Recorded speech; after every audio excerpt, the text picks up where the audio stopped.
Hello, everybody, and welcome back once more to our chronicle here, set in the world of Percy Jackson and the Olympians.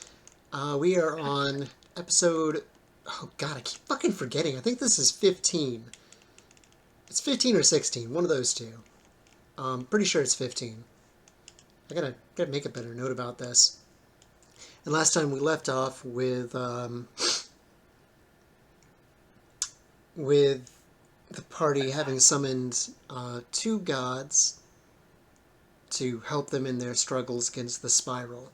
Comus and his carnies, and Artemis and her hunters having joined forces. I mean, who would have thought that carnies and hunters would band together to face off against evil? Am I right? Truly, there's never been a match made more to go together. Who would have thunk it, right? And everybody is sort of gathered around in the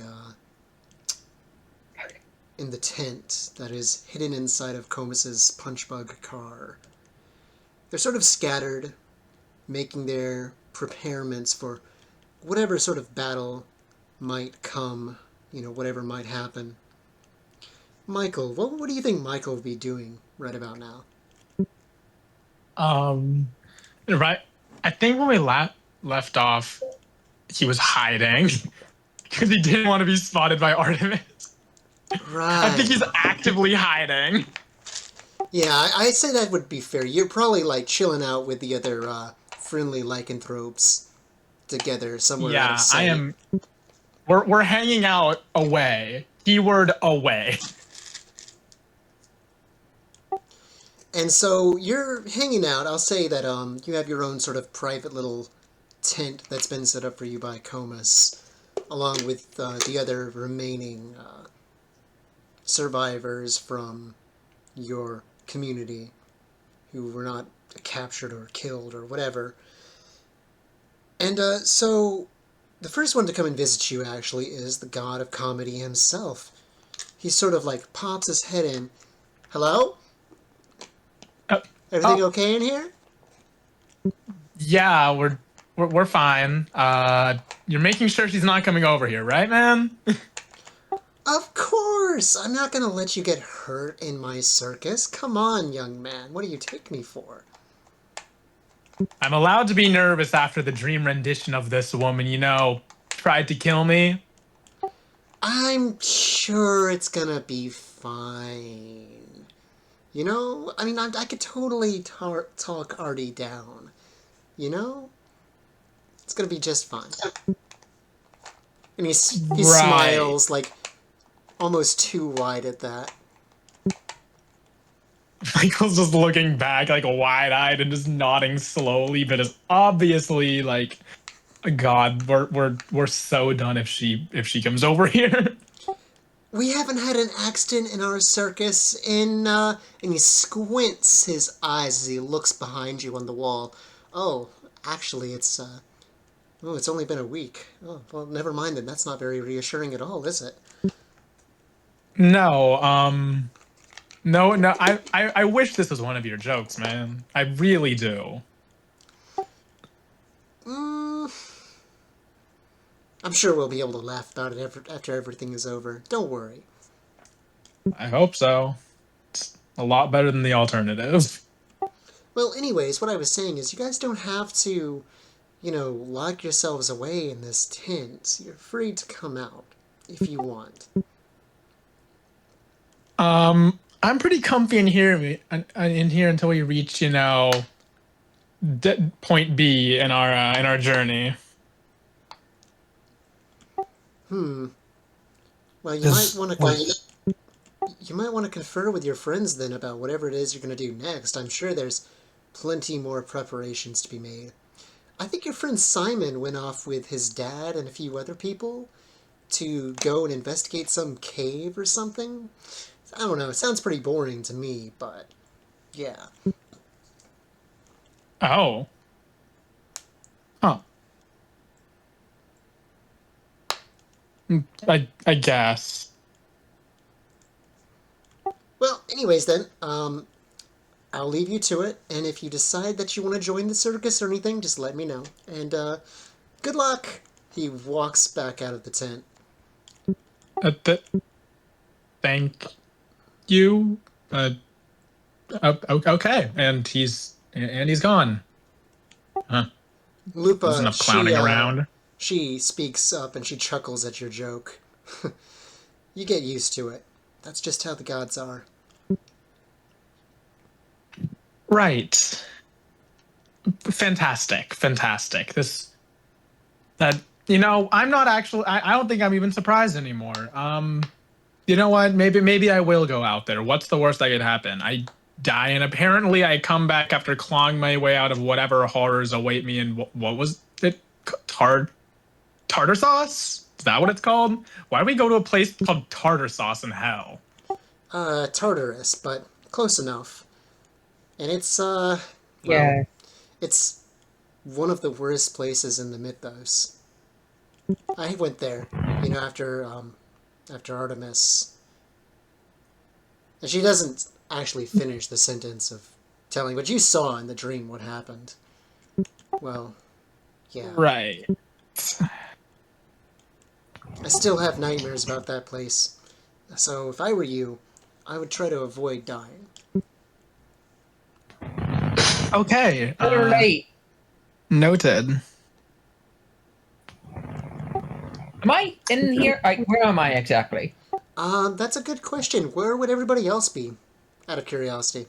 Like, what would your Okay. characters be doing to prepare for the battle to come? How would they be interacting in the tents? What would they be doing?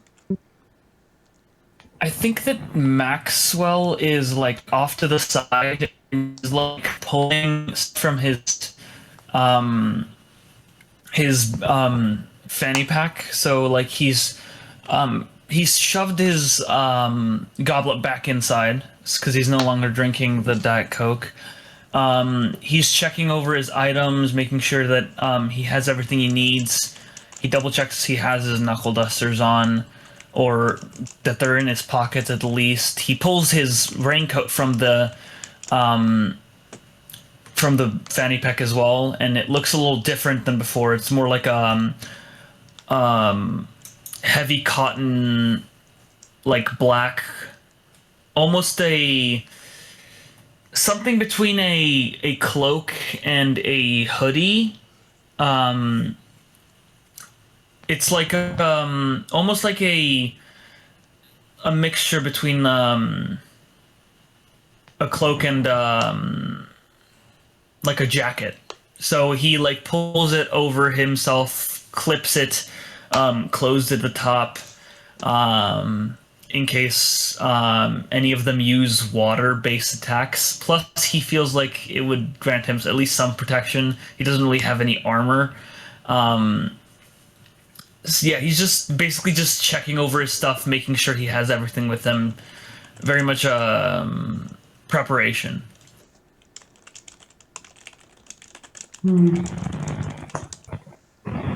Okay.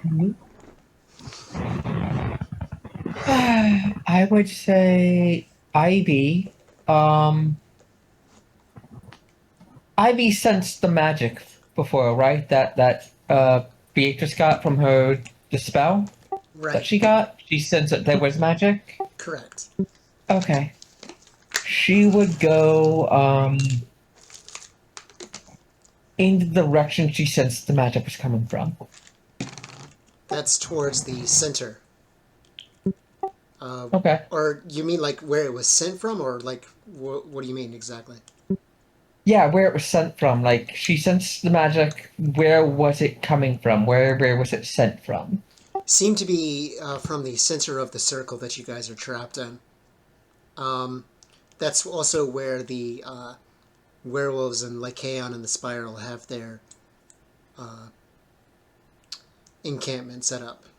So it'd be really Okay. dangerous there. Is she going Yeah. alone? Yeah, she'd be going alone. Oh, okay. She knows not to bring the others.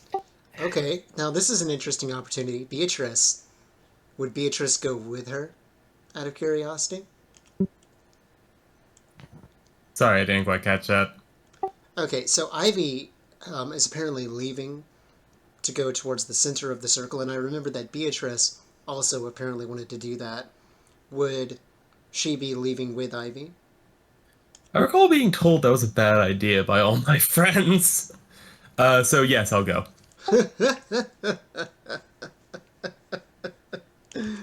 Oh, it's wonderful. Okay, Yeah. so you two are starting off on your way there. What could possibly go wrong? Am I right? Yeah, what could possibly go wrong? Well, Okay, what about Hal and Steven? What are you guys doing? Al, I think he's trying to get his head in the game. He's like, he's got his sword out. Is there like a area? Is there like a training area?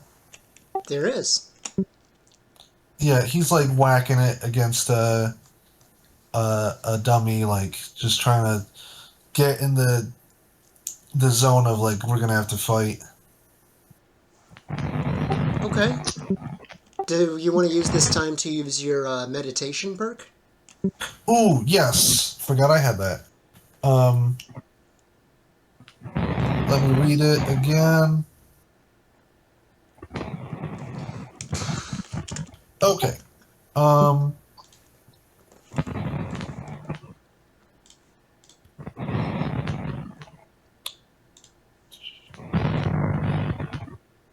I'll raise resolve by 1. Okay. So what sort of meditation does Halcyon do? Like, what does it look like? What is he thinking about as he's doing it?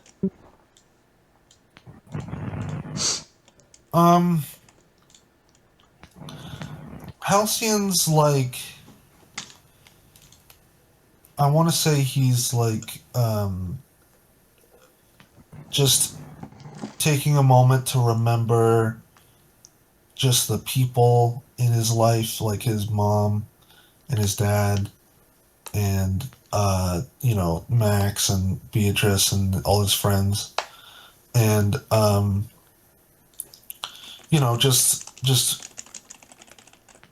just in the moment, just like not think about anything else, just like think about them, and like think about how he feels, and just like, yeah. Channeling the power of friendship so that he can win. Nice. I love it. Okay. And what's Steven doing? good question. Okay, I mean, considering they're getting ready,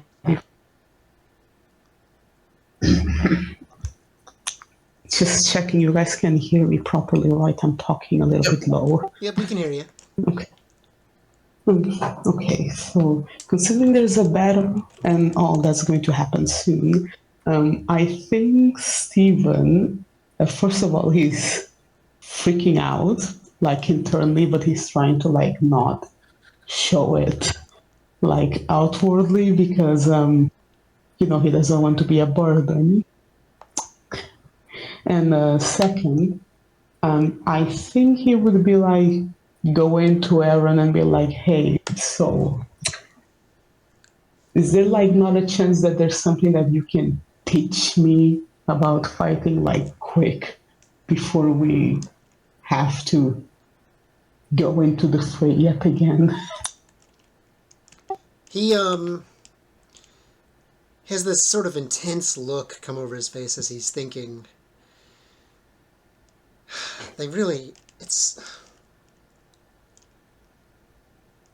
This is so unfair to you that all of this has happened. Like, you haven't even been at camp a day, and you're already here on a quest. I didn't even get my first quest until I was at camp for like a year almost.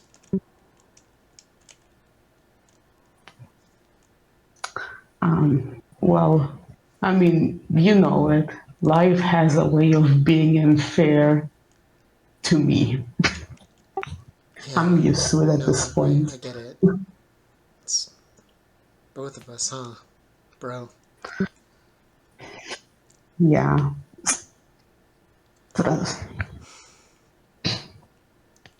Well, I guess I could teach you how to put people to sleep. Would you like to learn that?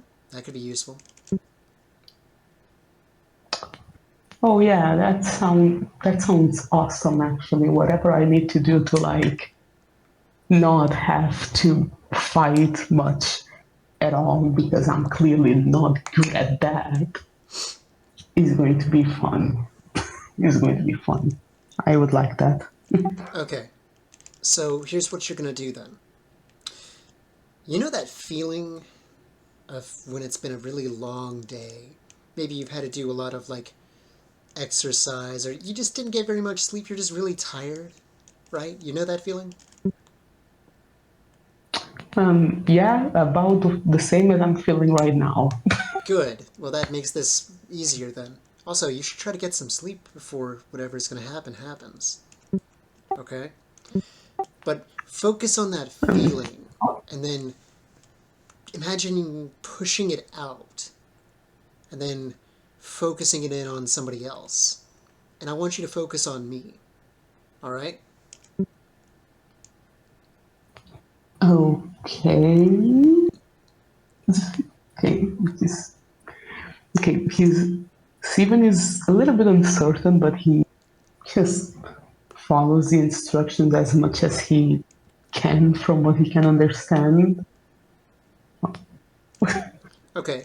Make a divinity arcane roll. Divinity Arcane is 2. Arcane is 8. Okay. 2d10. Okay. 2d10. Ugh. Do you want to make that a critical failure? Sure, why not? Okay, so you call upon your power, and for a split second you can feel it, but then you think about how tired you are, and all of a sudden you feel your entire body just go heavy and numb as you collapse on the spot, unconscious. Before before you fully lose consciousness, you hear your brother Stephen, and he just like runs over to you as you're like falling down, and he like catches you as you're like falling asleep. Well,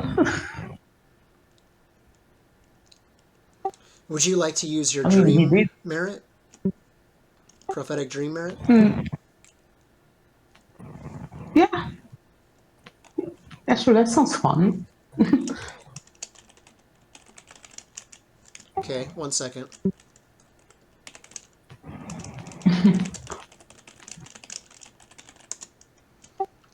Puts himself to sleep. Poor Stephen. Okay, so Yeah. spend a point of face or resolve, and you can get a glimpse of something that might happen in the future. What are you going to be spending, face or resolve? Face or resolve. Oh, I don't have that much face. Okay, so 2 face, 3 resolve. You know, I'll spend 1 point of resolve. Okay. And as you're falling deep into your slumber, you find yourself standing before a throne. And as you look up to the throne, you see Mr. Wolfman standing up there. He has his garments from the spiral, the white robes with the red sleeves and the wolf mask. And he seems to be holding some sort of a silver sword by the hilt. So he's looking down at somebody. And he looks down, and as you turn around to see who he is looking at, I would like for you to make me a wits awareness roll. Wits awareness. Wits 3. Awareness 7. Okay.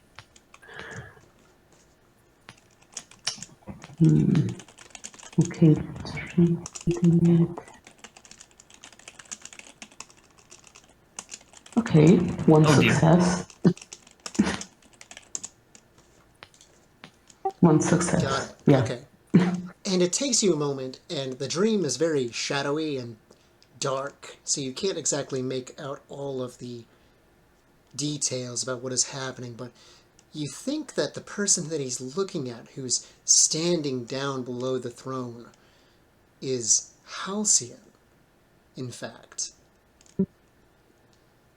Okay. And you hear Lycaon speak, and he says something along the lines of, I've been giving it a lot of thought. And I think that I'm just going to kill you. And all of a sudden you're flying up, and you can see the two of them battling. As, clashing blades one against the other. All of a sudden, it seems like something happens and Halcyon freezes. Lycaon, he steps forward and he raises his blade. He swings down, but right before whatever is going to happen happens, you suddenly jolt awake. And you find that you're still being held by your brother, along with some of the other carnies who have gathered around you. Are you okay?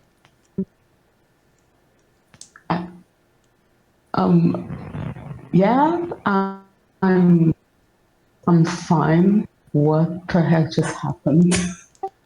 I just had the weirdest dream. Oh.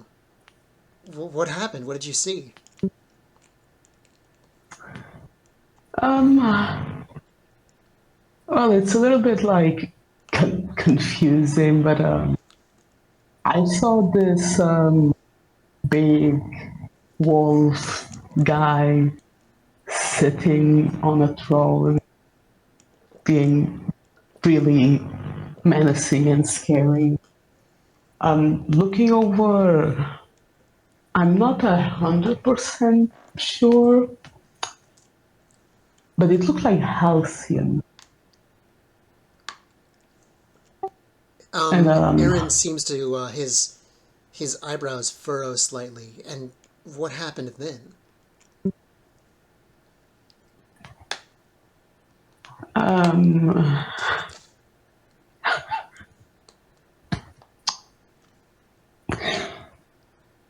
I'm sorry, words are failing me. Words are failing. Like, out of character, words are failing me. English is not computing in my brain right now. Hey, it's Simon. Oh my How do god. Okay, hello. Uh, Jesus. My fucking alarm Hi. sound. That's okay. So we're kind of doing like a mini Taj of different things people are doing to prepare. I said that you and your father went out to this cave, as well as to try and talk to the nature spirits in the surrounding area and see if they would be willing to lend any sort of help. I feel I'm fine with that. I feel they would do that. Okay.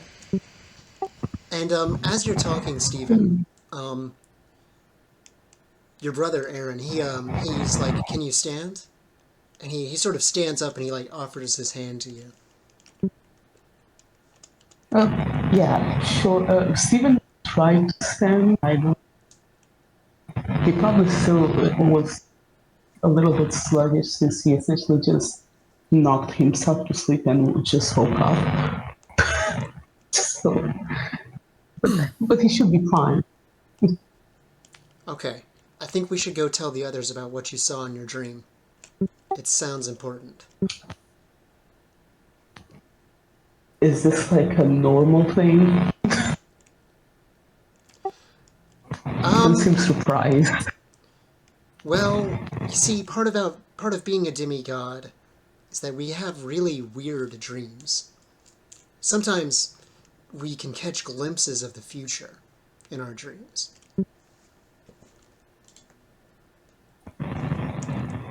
Oh.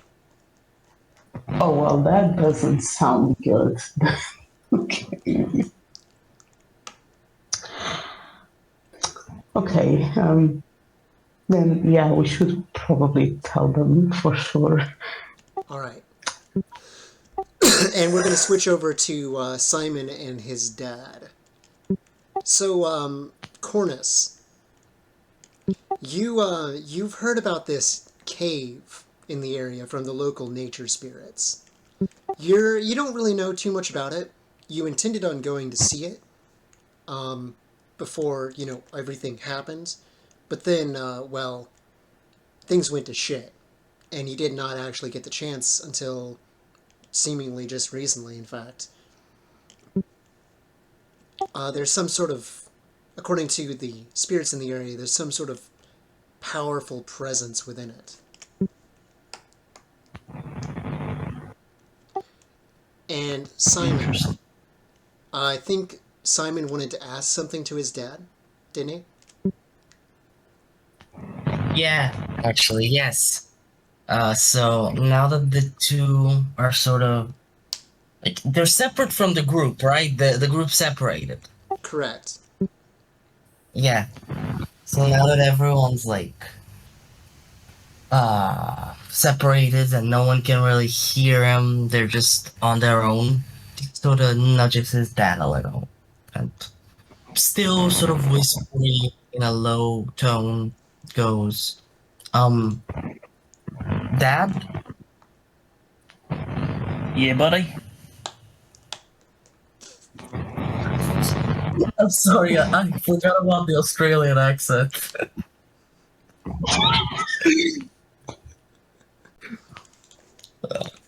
Oh, But yeah. man. He goes, can I ask something? I mean, you're an expert at it. So, Well, go ahead.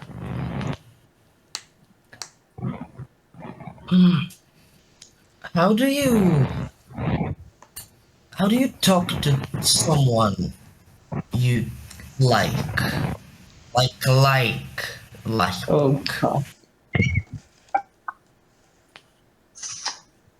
Well, that's a tough one. I'd say, for me at least, it's a lot of self-confidence and bluster. So you got to go up to him and be like, well, hello there, pal. How's it going? How's it hanging? Would you like to experience the beauty that is a date with me? That's how I won Corny over, you know? Huh? Simon smiles and nods. Okay. Think I can do that. Yeah. Yeah, I can do it. And he pats Elope sort of and looks into her eyes and goes, Do you think I can do that, Elope?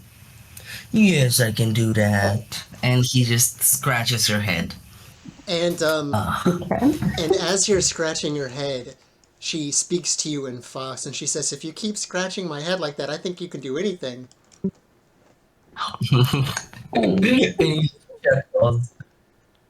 Okay, thanks, Dad. It's just, well, this guy is really cute, and Mhm.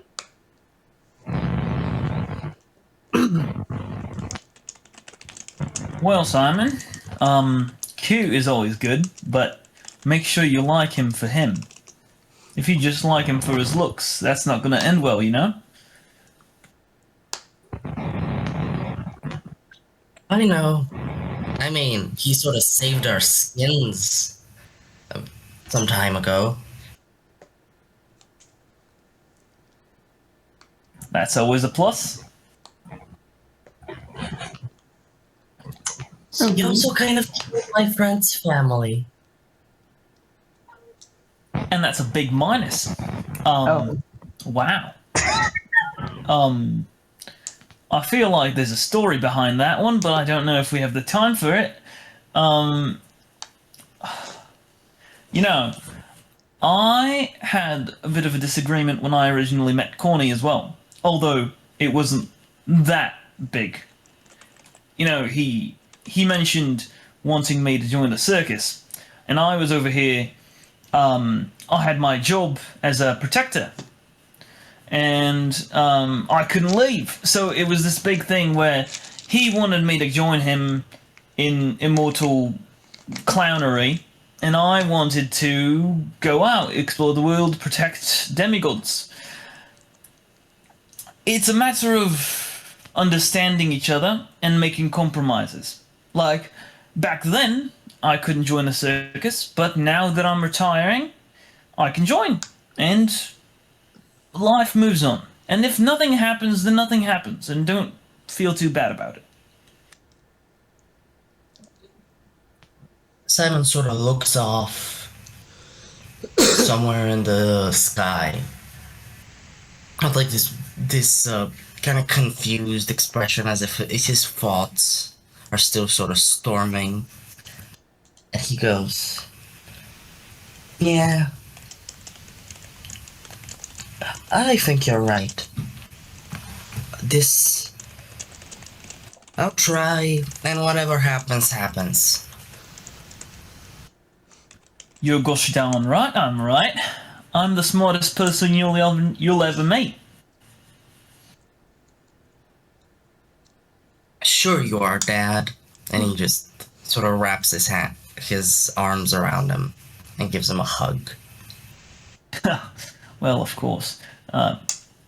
Cornus pats him on the head, right between the horns. Well, He lets go, and I assume they continue on their way to the cave. correct. Then we're gonna swap back over to Beatrice and Ivy before they arrive. So, Beatrice and Ivy, are you guys walking together towards that settlement, or are you guys like going alone? How is that working? I mean, One Ivy was following the going other? on her own. I don't know if Beatrice is following her or like stopping her or just going with her and like asking, "Hey, why are you going? What are you doing?" You guys can decide that real Beatrice. quick if you want. Beatrice Yeah. is shadowing. She's not like trying to hide herself from Ivy at all. So Yeah. if like Ivy chooses to look around, she'd notice. But other than that, she's just shadowing. Okay. Once I get to a certain degree away from like the circuses, Ivy will turn around and be like, "I can see you, Beatrice." I can see you. Yes, I know you can. Ah, okay.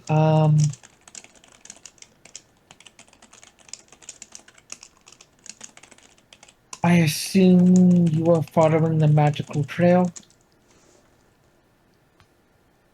Yeah, it seemed interesting. Do you know where this leads?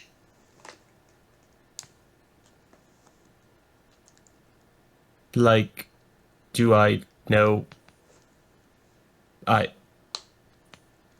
know the direction it leads. I don't know what's at the end of it.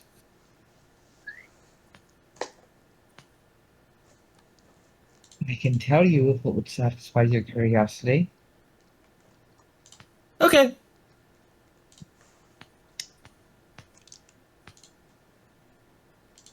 I am about 90% sure it leads to Espelon. Hey, one second. you guys can keep talking. Yeah. I'm gonna try out some music for this real quick, but keep talking. Yeah, no, go right ahead. Hmm. Well, that's probably not great. No. Yeah. Anyway, and she keeps walking. Want to confront him, you can. No, I would not recommend doing what your friends like to do. What do my friends like to do? Punch him in the face. That's 'cause they're boys. Yeah.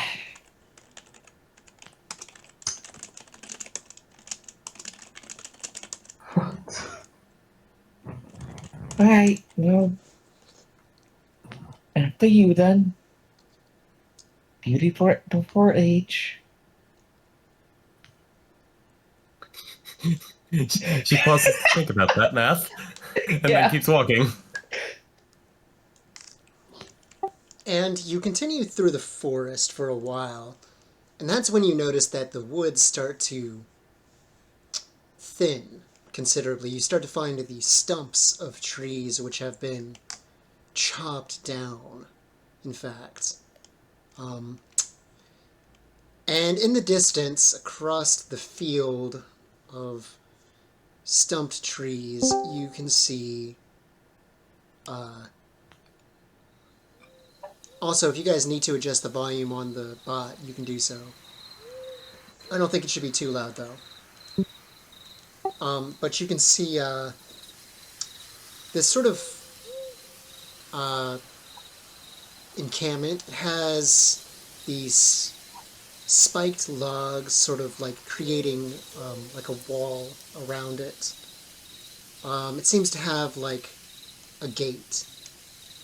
There might be some way to sneak in, but you'd have to go around and find some sort of an entrance. And there also seems to be patrols around the area. It also seems to be well lit, like there's torches and whatnot.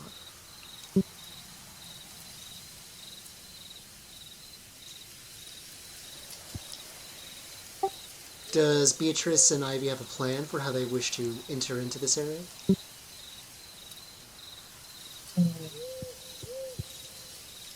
You know what? Ivy's gonna follow Beatrice's lead.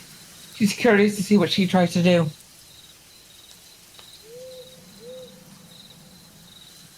Sorry, Ivy's going to volunteer to lead, or? No. She's letting Beatrice lead. What could He would look at possibly go Beatrice. wrong? Yeah, she's just looking at Beatrice and going, and how do you plan to get through this? So, okay, so, sorry. Run me through that description again. Okay, so there's a field of trees which have been cut down, just leaving their stumps in the ground. Off in Yeah, the yeah, distance, you can see the encampment that you imagine the others were talking about before. It seems to be surrounded by these spiked logs, creating a sort of wall of logs almost, hiding whatever is laying inside pretty well. There are patrols, there seems to be some sort of a main gate. It seems to be well lit. There's torches that you can see on the walls. And there's also patrols that seem to be circling around the perimeter and such. Okay, so when you say spiked logs, you mean tree logs that are going straight up and have been turned into spikes. They're not pointing outwards like makeshift correct. spears or anything. Right, correct. Okay. Also, correct me if I'm wrong. The guy we're going to meet, I have just straight up had a conversation with before.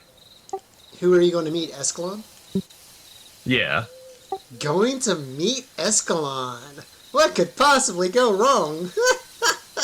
Yeah, you've talked to him before, yeah.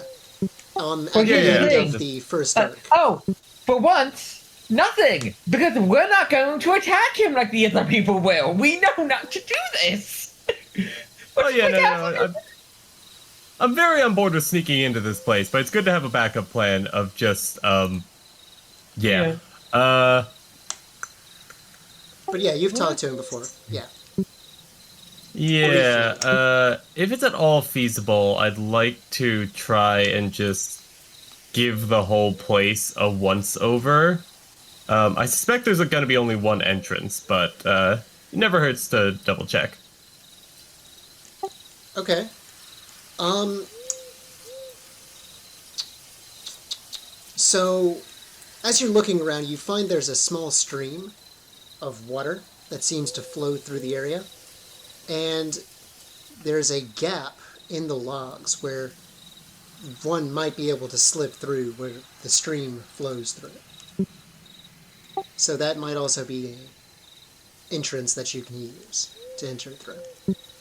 Also, if you wanted to, you could use your either your creative thaumaturgy or your I think you have mist manipulation as well to sort of cloak yourself. Yeah.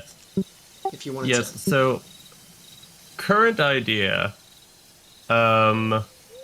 Start a fire somewhere like off in the distance of the forest. Quickly get the fuck away from there. And then kick up some mist into the air and sneak in through the stream entrance. Oh my goodness. Starting a fire in the woods. What could possibly go wrong? A number gonna of be- things, but they're in a wood fort, so you know. Okay, alright, that's possible. Yeah, it seems like your gambit has paid off and they seem to have noticed your fire and are sending, whoever it might be to come out and investigate. And in the meantime, you and Ivy are going to try to slip through that gap. Yep. Are you going to use any spells to cloak yourself? Ideally, yes. Ivy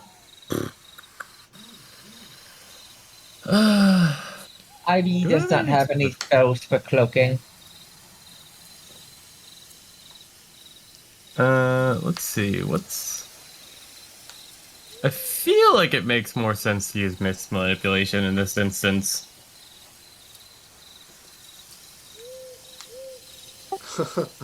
Okay. Go ahead and do your thing. Yeah. Okay. Let's see. Uh-oh. So that's 1 endurance to make a resolve plus divinity / arcana roll. 5d10 to alter the perceptions of the around you. Acorn. Okay.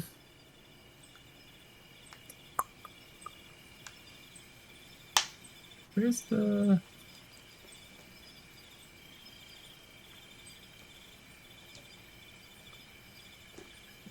One second, doing accounting. I'm spending... Yep, spending 1 endurance.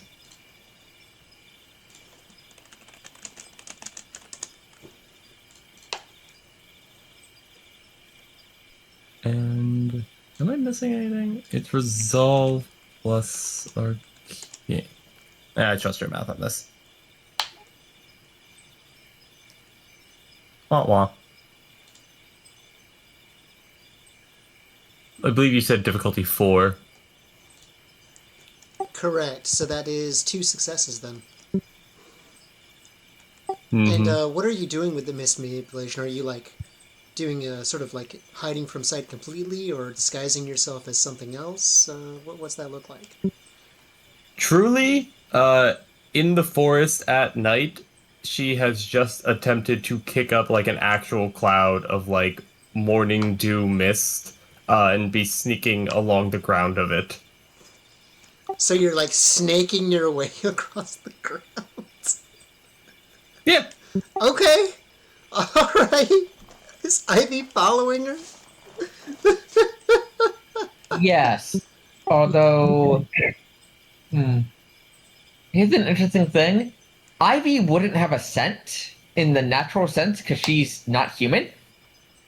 She doesn't even have flesh. Her flesh isn't real flesh. Yeah. So she probably just needs to stay in the morning dew mist. She doesn't need to cover her tracks nearly as much. Okay. So you're both crawling across the ground. Oh my goodness. It's great.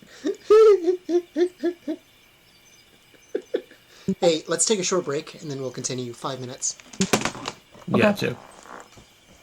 Okay. Ambient crickets. That's my work. I have been given the responsibility to operate the thematic ambience. Okay. Nice. Yeah. So like anyone can just do it. The bolt doesn't have like mod privilege restrictions. I mean, I just don't know how to use bot. Period.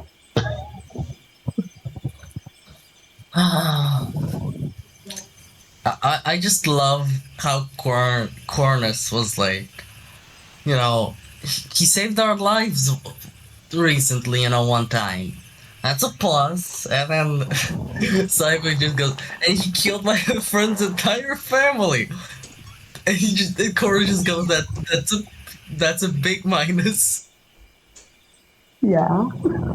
Same sort of reaction as if That was so funny.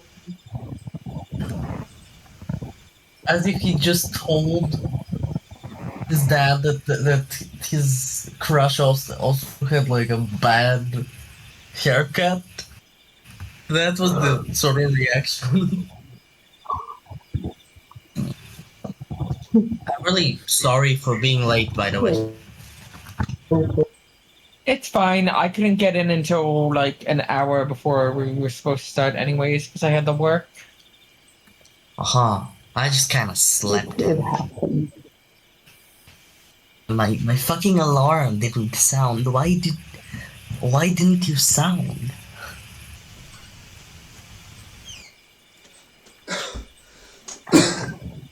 No, man. I already know that I come with like alarm sound, so I just put it vibrating and put it literally under my pillow because then I know that I won't wake up. 'Cause Okay. it's literally Sorry about that. I'm back. Are we all here?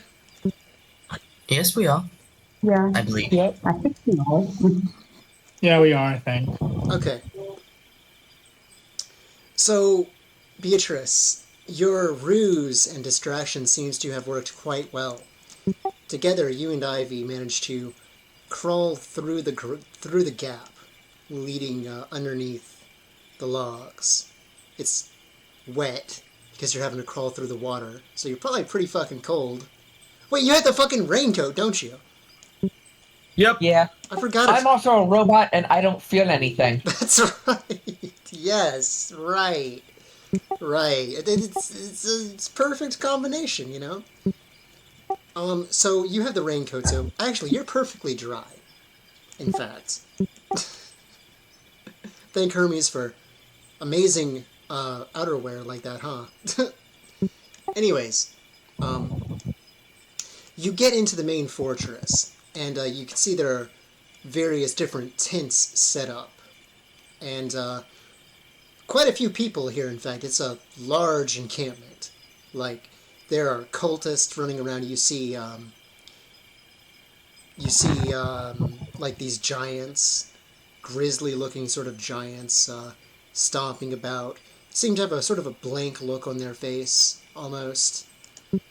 And that's when you see the sorcerer man you were looking for, accompanied by a few of the masked individuals that you've seen, trailing behind him as he's walking.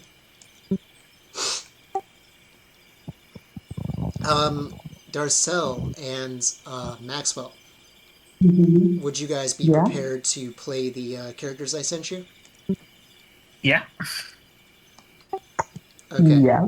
perfect. Okay.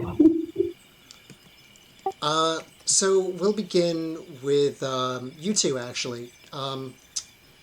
Would you like to describe the character you're playing and what they would be saying to old evil wizard man, as it were?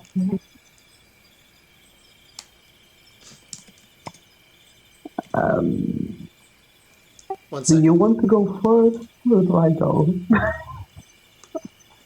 Oh yeah, Darcel, your voice is a little. It sounds muffled or distorted or something. It's Oh, not to that's like me be talking. Okay, wait a sec. Does it sound better now? No, it's still muffled. yeah. You still Oh, I understand think them. it's just. Yeah, we can still I think understand it's you. It's my just a tone. little muffled. I think it's my tone of voice. I'm literally 4 a.m. and I'm in the dorm. I couldn't go I got in you. my room. I Got you. couldn't go to That's the okay. study That's all room right. today. So my sister is sleeping. I If you'd have to like, I talk can this low. describe the characters. If that would be preferable. I can describe mine if you want. I Yeah, can start. yeah, go ahead. Okay, so standing there in well, he's wearing what did we say he was wearing? Um He would be just I wearing guess the robes and the mask. right, yeah. Fancy cult robes and mask. Um did we say what animal the mask is? An owl. Owl. Okay, cool. So he's wearing this owl mask. He like reaches up, adjusts it, and he's looking at these two people first, Mr. Wizard Man, and then his companion. And he's saying something needs to be done. You understand?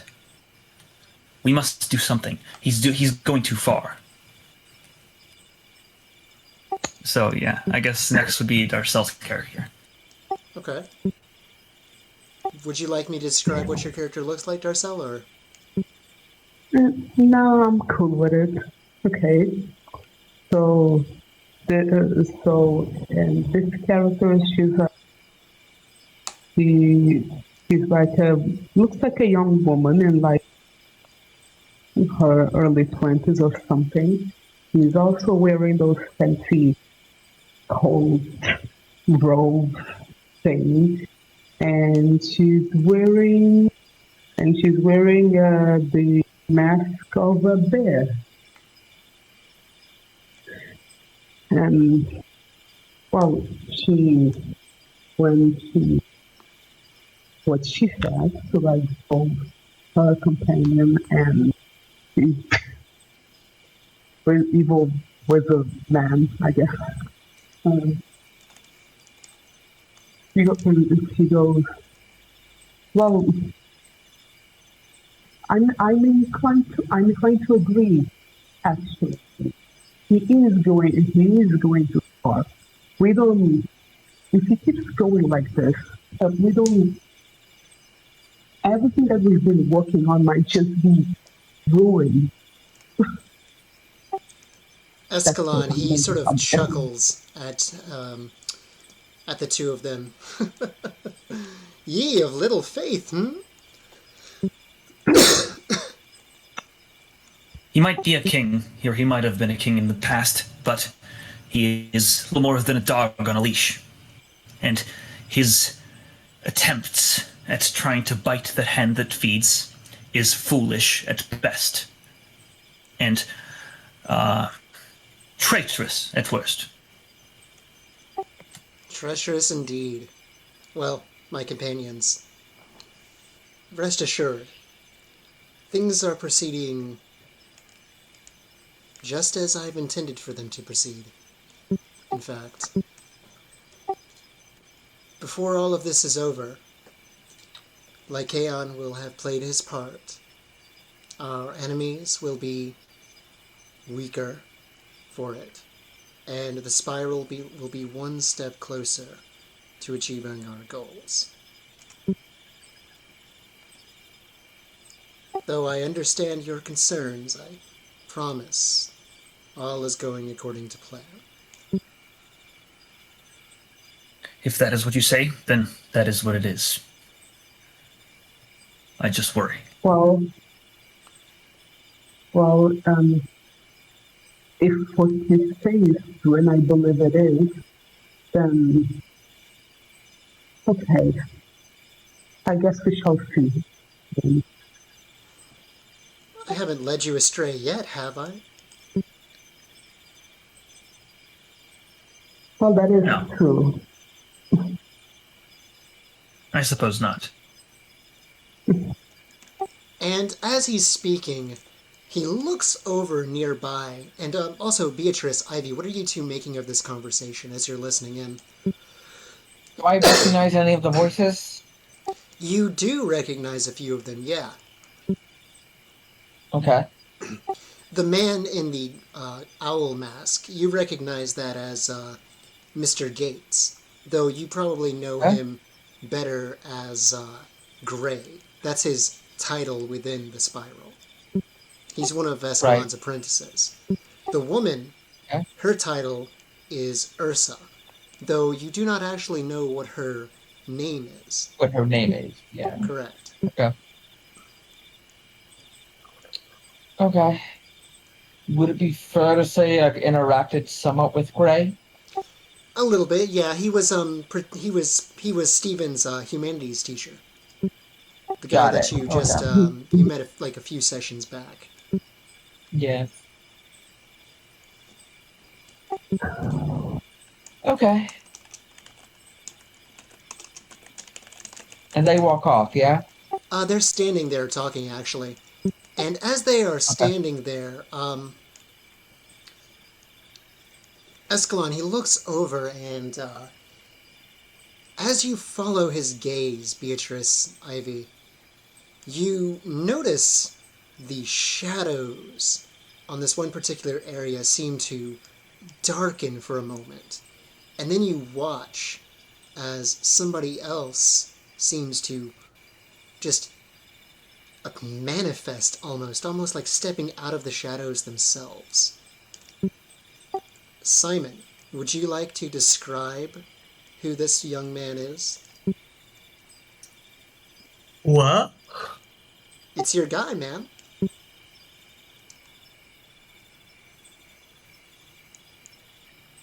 Is it... Wait, who? Marcus.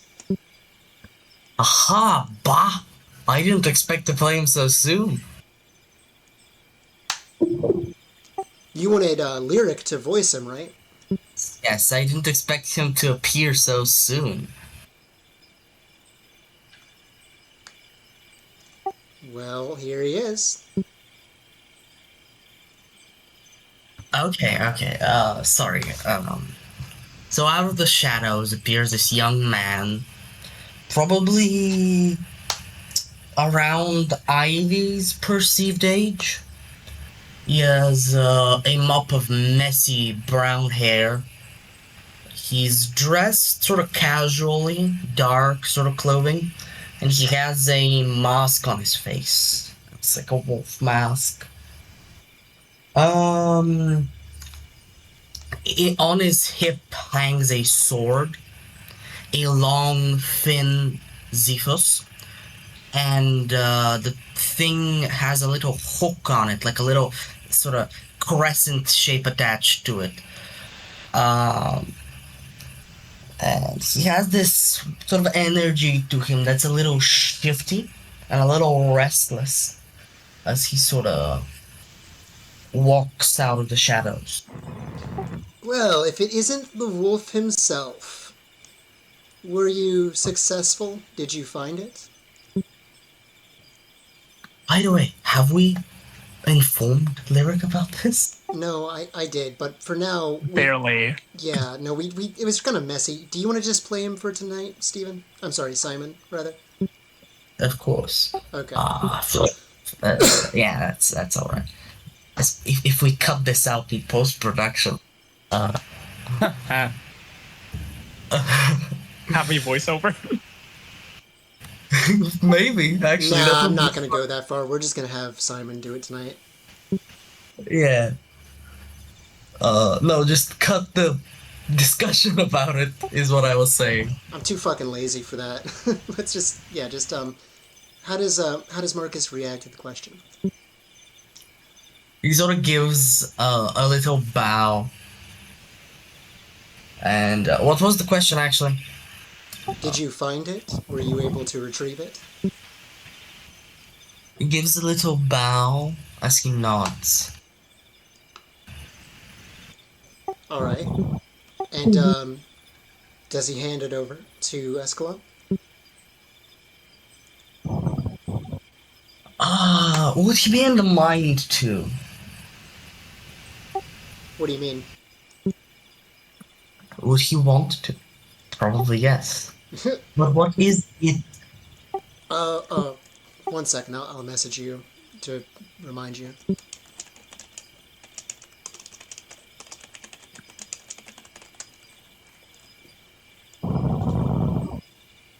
I sent the message. Okay, he would be lugging that around actually, if he had that. We're gonna say it's smaller, like it was in Okay, the yeah. books. So it's not like a full size thing. Yeah. So he takes off the little backpack he was wearing. And he ruffles through it, and he hands the thing to Escalon. What does said thing look like? It's a. I assume if it's a little smaller, it would actually. It would still be sort of a jar, essentially. Okay. All right. Actually, imagine like a ceramic cookie jar. I feel that would be a good visual for it. Like And a bright blue ceramic cookie jar. Has Okay. little stars too. that's perfect. And as you present it to him, he lifts his hand up and he takes off his ibis mask. And he holds it against his body as he outstretches his other hand to take this container, whatever it might be. And he says, just what I was looking for. You've done well. What did we say his code name was, by the way, Simon? I forgot. The wolf itself. Yeah. He just addresses him as Wolf, so you've done well, Wolf. Thank you. And you will be compensated fairly, I promise. Were you doubting me? Not for a moment. You've not led me down so far.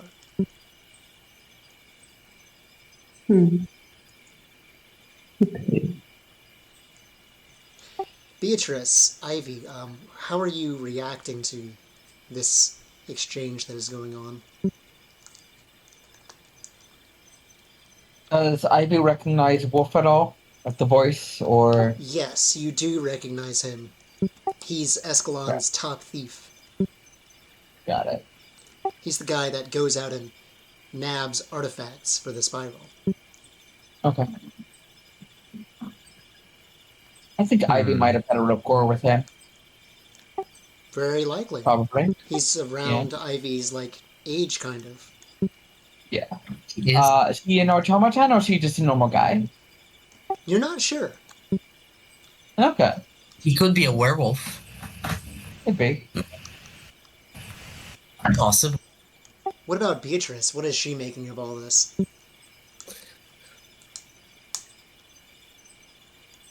She's trying to think of funny names to help her remember all these people. But broadly, she's also trying to decide which of these people is gonna be easiest to trick.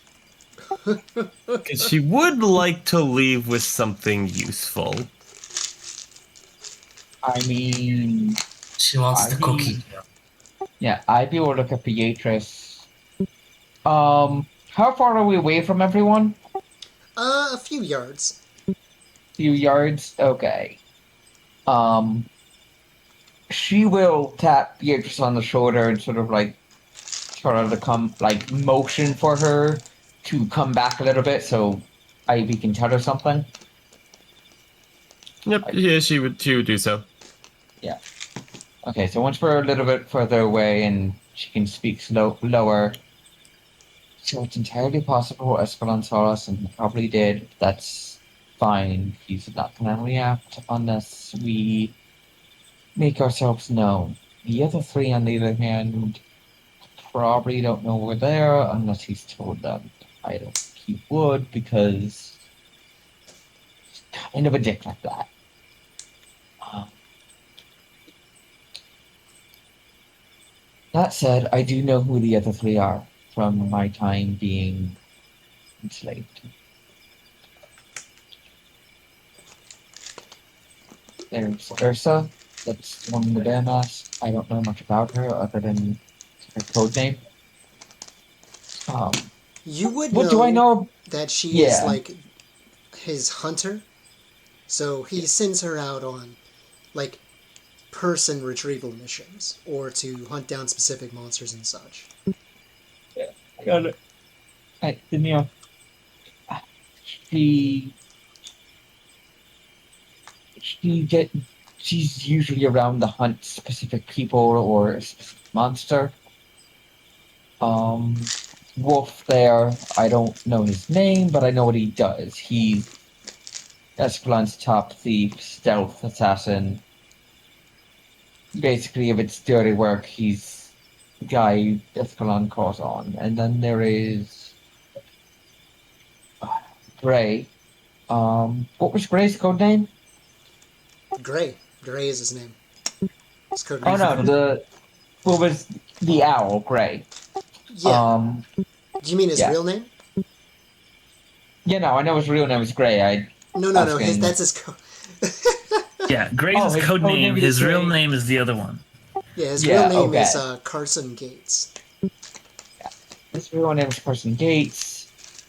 I believe he's. I love how she gives technically- the full legal name. yeah, no, she gives his full legal name. yeah. I do believe that he is Escalon's, I would say, right-hand man. That's not the right word. More advisor.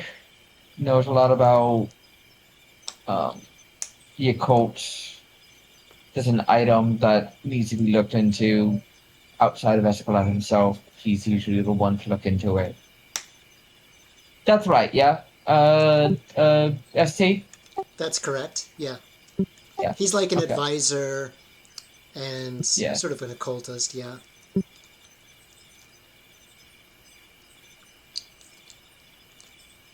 He's not surprised to see him around Escalon. He's almost always around him. The guy kisses his ass pretty hard. I am a little surprised to see Ursula and Wolf. They're usually not around unless they need to be around.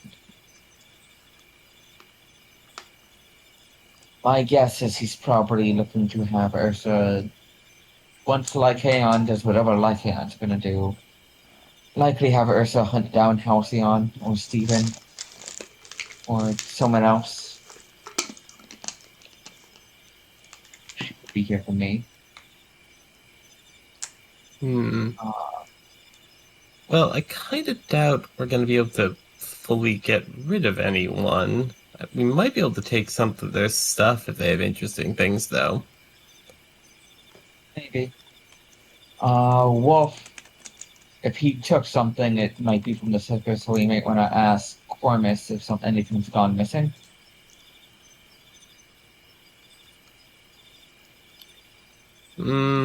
I get. Well, like you said, he probably knows we're here. Escalon does. The other three don't. Yeah, You so could try to take that fancy looking jar thing he's got. Maybe. It is a literal cookie jar by appearance. Yeah. Yeah, that looks like something that would come from Cormus's place. Try to follow him around. Maybe steal the jar. I guess we know who has her hand in the fucking cookie jar, huh? It was Beatrice all along. No. Okay. Do you want to confront Escalon? And I don't mean confront in a physical sense. I'm saying, do you want to ask him why he gave you that spell? Yeah, why is Beatrice here? Is it just a spy? Well, what is she trying to do exactly?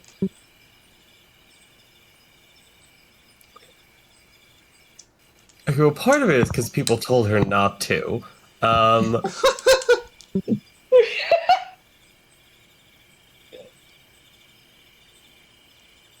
yeah, no, I think it's mostly to spy, have just lightly poke a bear. Um, tr- she's not necessarily looking to talk to the guy. I gotcha. Just talking to the guy was her backup plan in case they got caught, because she's pretty confident this person doesn't actually want her dead. At least, Not in the immediate sense, If no. that's the Yeah. case, yeah, you could take back the information that you have about this place and just return back to your friends. If that's what you want to do. souvenirs. Yeah, no, we should probably go back. I will say you head back. I'm gonna see what else I can find. As far as he knows, I'm still working for him. So Okay, so you're splitting up? Never split the Wait, party. sorry. Wait, sorry, Ivy isn't going back? she says she can actually walk around and like she's telling Beatrice, as far as he knows, I'm still working for him. So if I show up, it's not gonna be a like the me showing up is not going to raise alarm. Whereas if you show up, yeah, that'll raise alarms.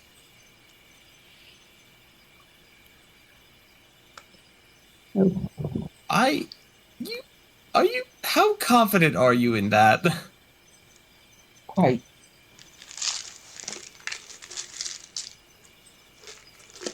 Um, I, I'll be I- fine. will you? Yeah, I'll be fine. Because everyone always says that, and that's usually before they get hurt doing something stupid. Fine physically. Emotionally, we'll find out when I get back.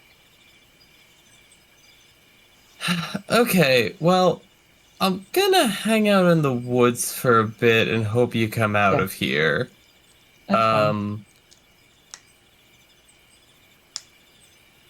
Yeah, I guess that's the end of that sentence. Have fun. Beatrice. Here's an interesting moment for you.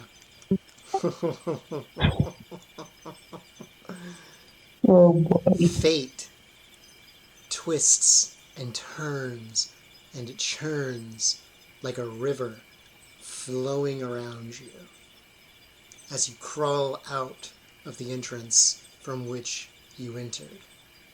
Do you accept the twist of fate? Oh, yes, always.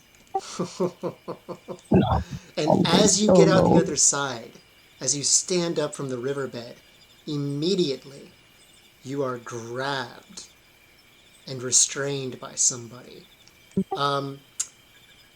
Simon, this is the character that I sent you earlier.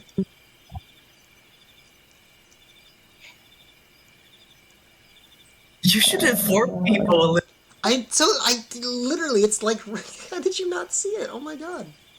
I did see it. I did see it. I just haven't prepared a voice for this fucker. Oh my god.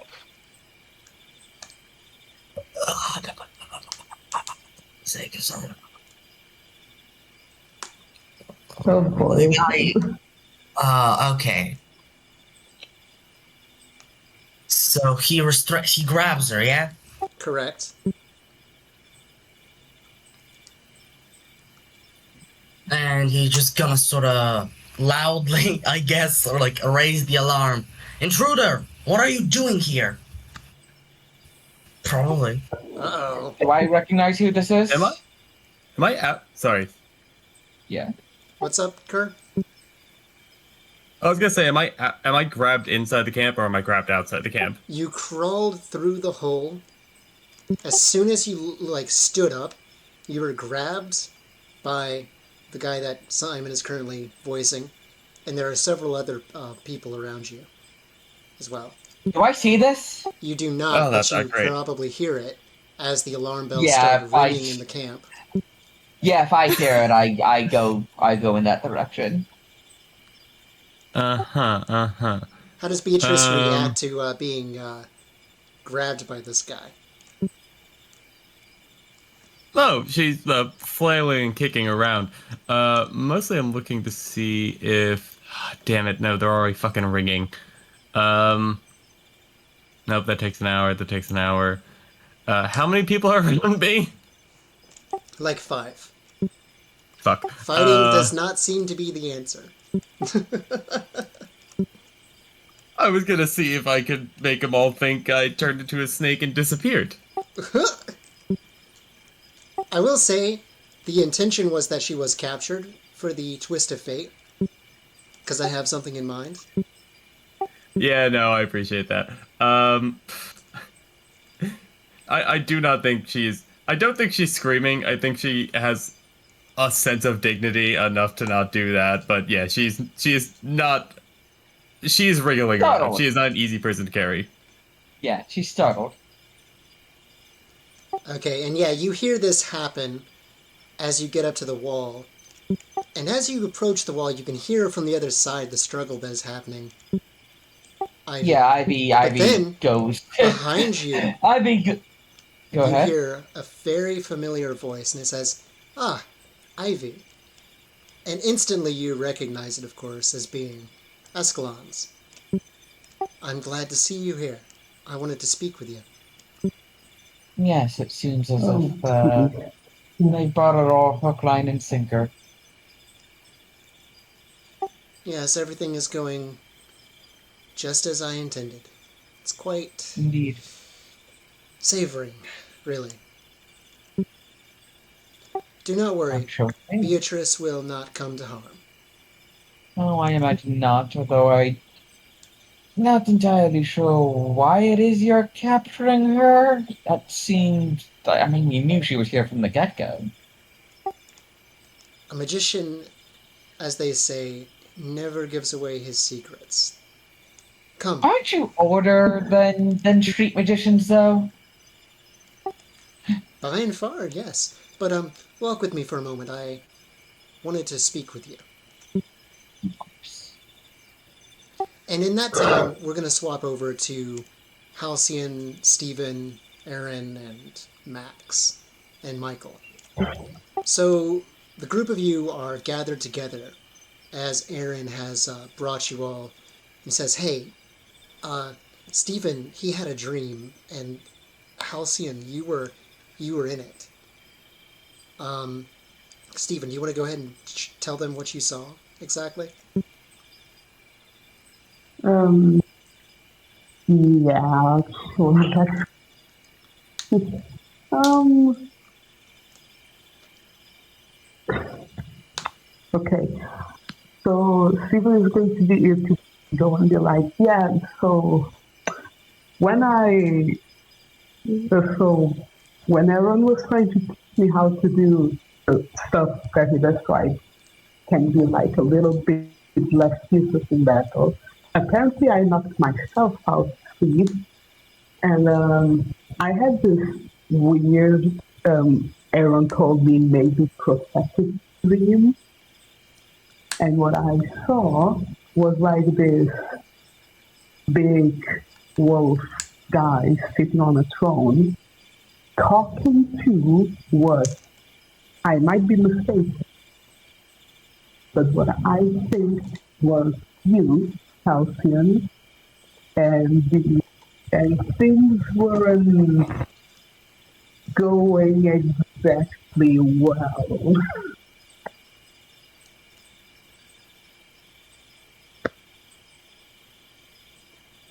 And okay, he's being okay. Stephen is being a lot more specific than I'm being right now. My mind is really slow. But How does But yeah, Halcyon he react starts to off this? like the song.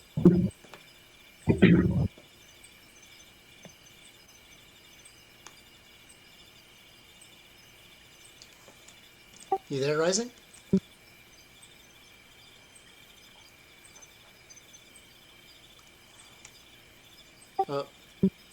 Um, rising? He's typing in chat. I'm not sure what's going on.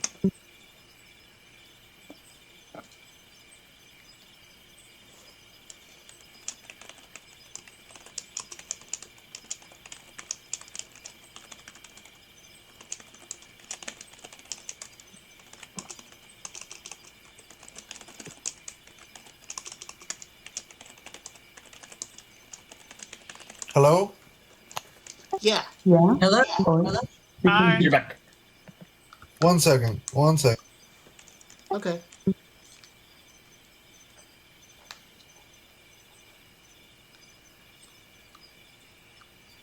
Okay, there we go.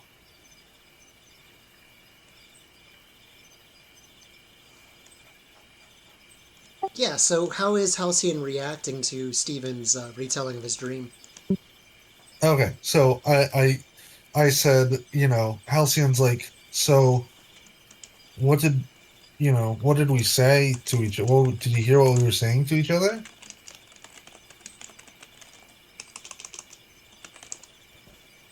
Was it like, did you mention the part where it looks like Halcyon's about to die? Can you hear yeah, me? I did. Oh, I sorry. can hear you. Sorry. But By not, the way, before we realized that I wasn't able to talk, I've been talking for a while. Oh Um, no! I'm so sorry about yeah. that. So God. anyway, sorry. um, yeah, Halcyon's like, well, that sounds bad, but I've been through being gravely injured before. It wasn't fun. I could do it again. Um, I hope that doesn't happen though. I really hope it doesn't happen. That's kind of sucks. I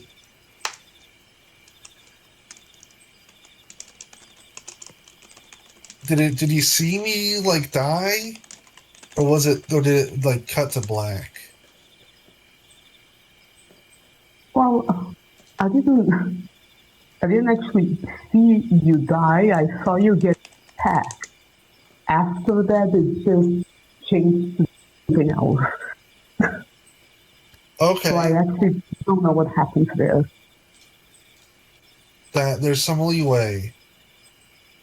That's good. Um, let's hope maybe someone came in at the last moment and saved me or something. Um, wow, that's worrying.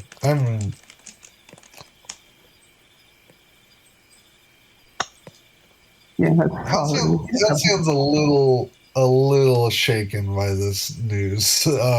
If you couldn't tell. I figured. Sorry. No, And I mean, it's not your fault for having a dream.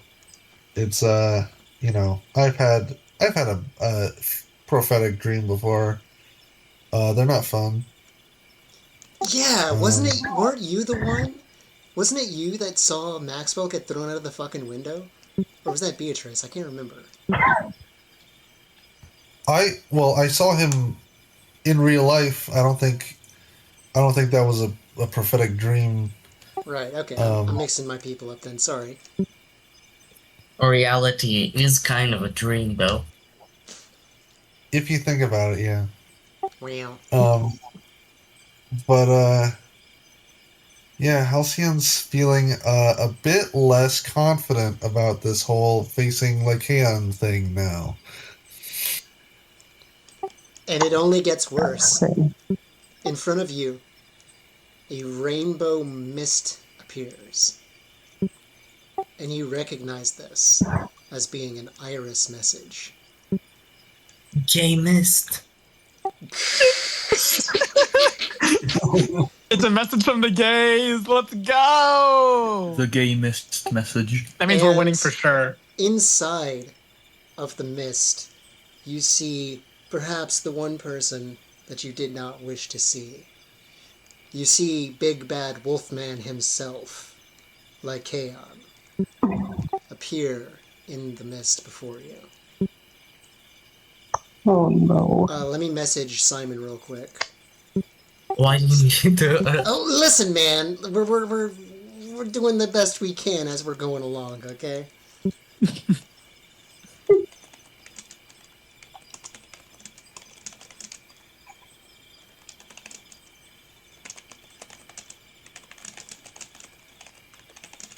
No, I was more like I'm ready to voice him. Whenever, really. I've been prepping.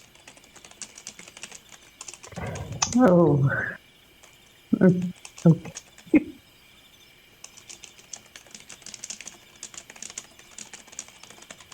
Okay. Okay.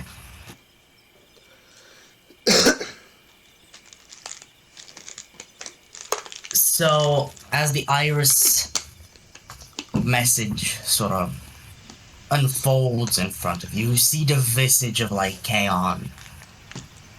The familiar visage of Lycaon. This tall, regal-looking man with bronzed skin, he's dressed very outdatedly, so like Mycenaean royalty, with a heavy cloak of fur across his shoulders, and a wolf mask upon his face hiding his eyes.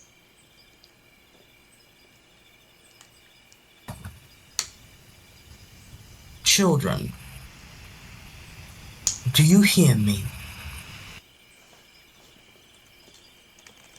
I Please. am not your child.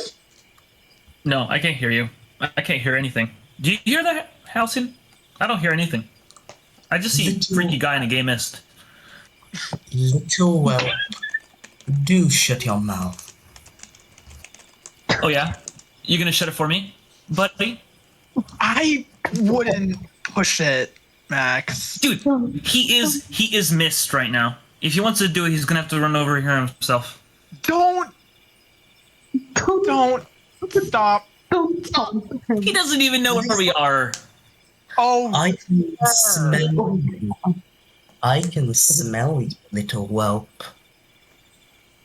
And I can smell your friend, my son. I am not your son. You are. Stay away from me. Stay away from me. Why would you deny the truth? You are my son.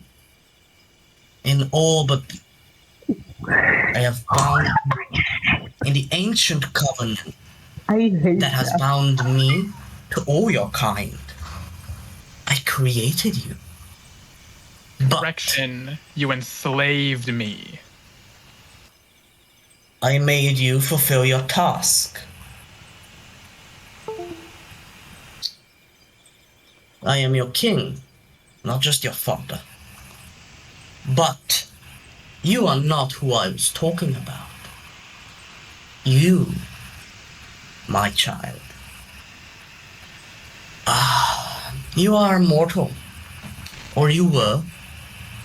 So I cannot quite catch that sweet smelling scent. I was speaking of my other son among your party. Oh, Oh. God, Oh, no. Dude, you have too many kids. Let's be so honest right now. My, We are not his kids. We are not his kids. Man, don't even. my father is the god of the southern winds, and you are not him. Oh dear child. You have no father among the gods. You have been rejected by them. Your soul belongs to me. You will learn in time. But I do wish for you, perhaps, to have the opportunity, the chance to learn now, and to simply come with me. Come to me. Halcyon Don't do it. is like, Do not do that, please. I would never in 1,000 billion trillion years ever join you. Oh, cut out the dramatics, my child. I could crawl out of Tartarus more times than you can count before I even think about it. You're stupid. You're dumb. I don't like you. Damn, he got you. Lock that T. You hurt a father's heart. We are not your kids. Shut up. Shut up. Dude, that's so rude. We're taking turns. This is supposed to be discourse, right? But don't forget, Lycaon, you have Yes, of course. I know. I'm getting there. Shut up. Like, allow the art to happen. Okay, bro. Just making sure. You hurt a father's heart.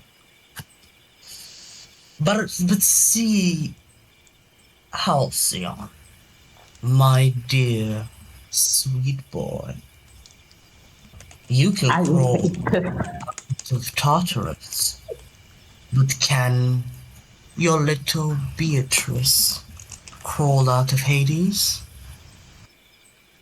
Oh no. Halcyon suddenly Dare realizes you? Yes. that Beatrice is not with them. Oh no. What And- did you do? I did nothing. Not yet, at least. I don't believe you. You creep. You disgusting creep. And She actually, won't. I'll say, Lycaon, you actually have her like in the room too. If you want to like show him on the iris message. I will eventually let the villains monologue. Okay, bro. I'm sorry. Just making sure, bro. Dude, honestly, you're not doing a lot for your reputation here. You've kidnapped a little girl, and you keep calling these guys your kids. He doesn't need to, like- have a reputation to begin with, man. He served organs to the gods. I mean, yeah, that sucks, but like he also was a king. That's something of a reputation. And even like negative reputation is like reputation. But again, serving organs to the gods is one thing, and then kidnapping a girl is another.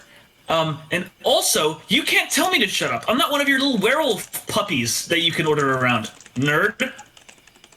I don't like how you worded that at all, but sure, go off. I will make you run in your legs, little whelp. I will not allow such words to come out of your little mouth. Now, I did not capture Beatrice. You are slanderous. She merely crawled to an apartment Are we though? and decided to be a sneaky little spy. And, well,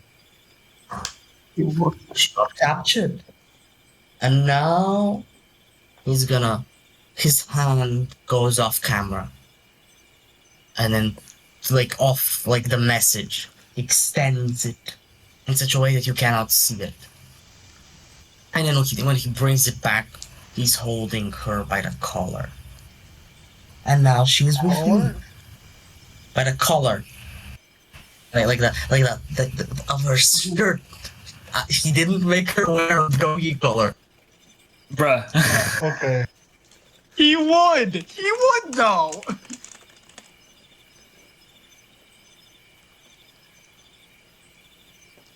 Say hello, little Beatrice.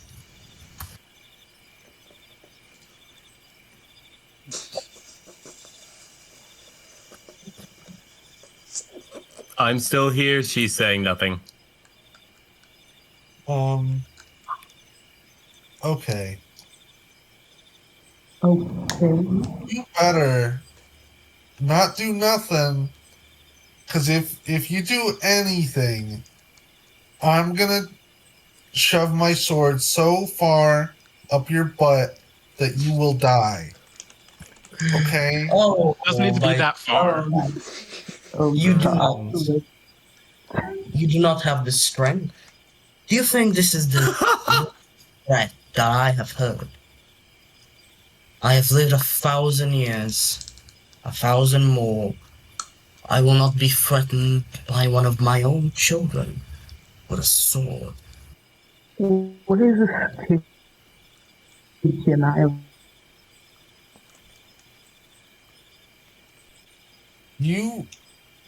You just better not do anything.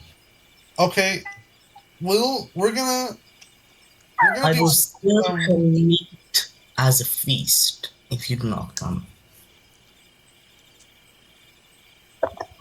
Alone, my child, alone. Or, well, you may take your brother with you.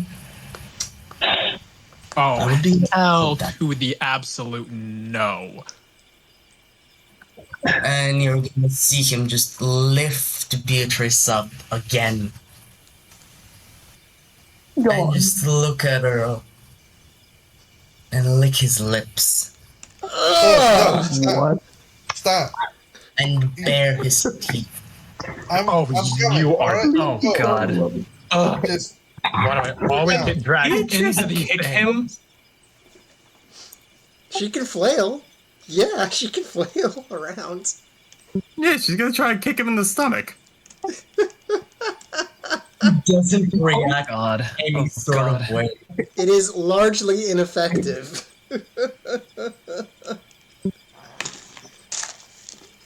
It was a Do not principle thing. It Hope wasn't you her could do effect. that, Jen.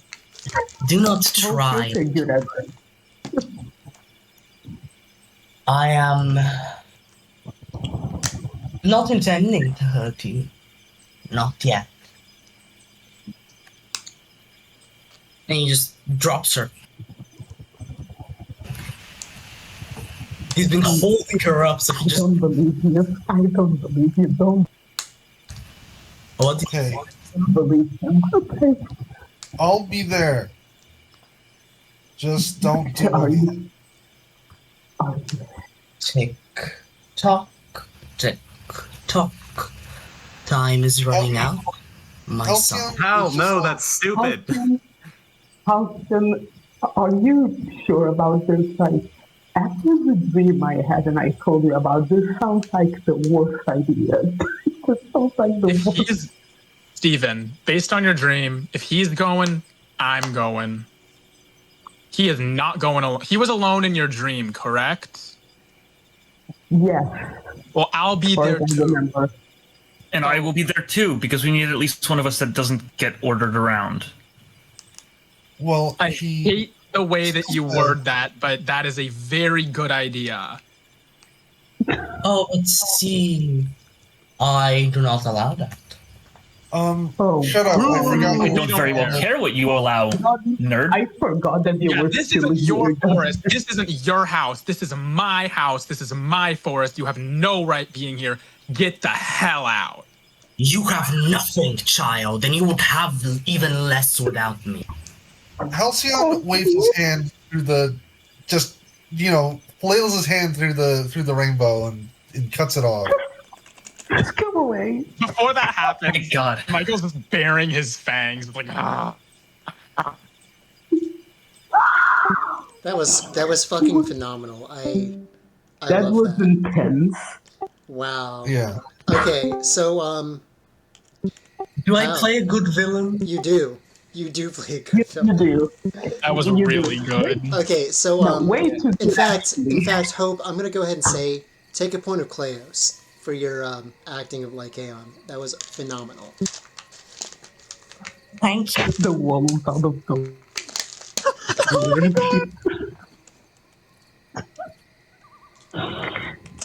Right. when I tell you this sound started playing and I actually got jump scared.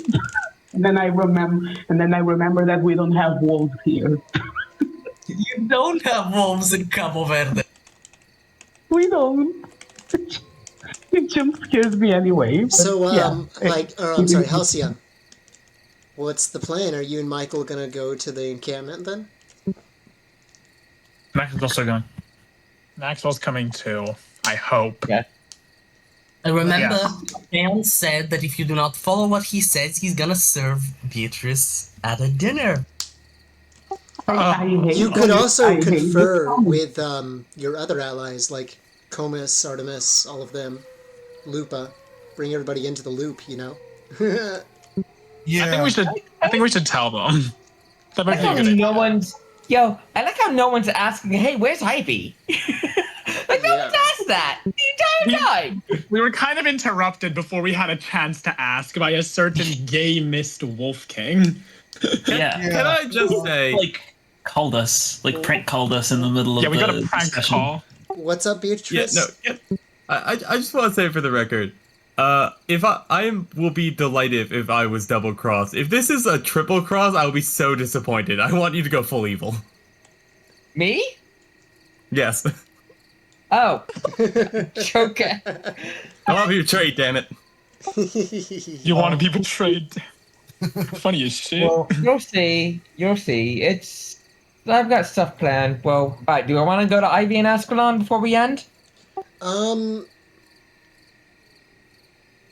Are we ending? No, not. I mean, that depends. I can go till like 10:30 if you guys are okay with that. Depends on what you guys are good for. That's up to you. I'm Because okay there with was a that. little bit more that I still wanted to try to get done in this session in particular. I'm okay I'm to fine 11. with that.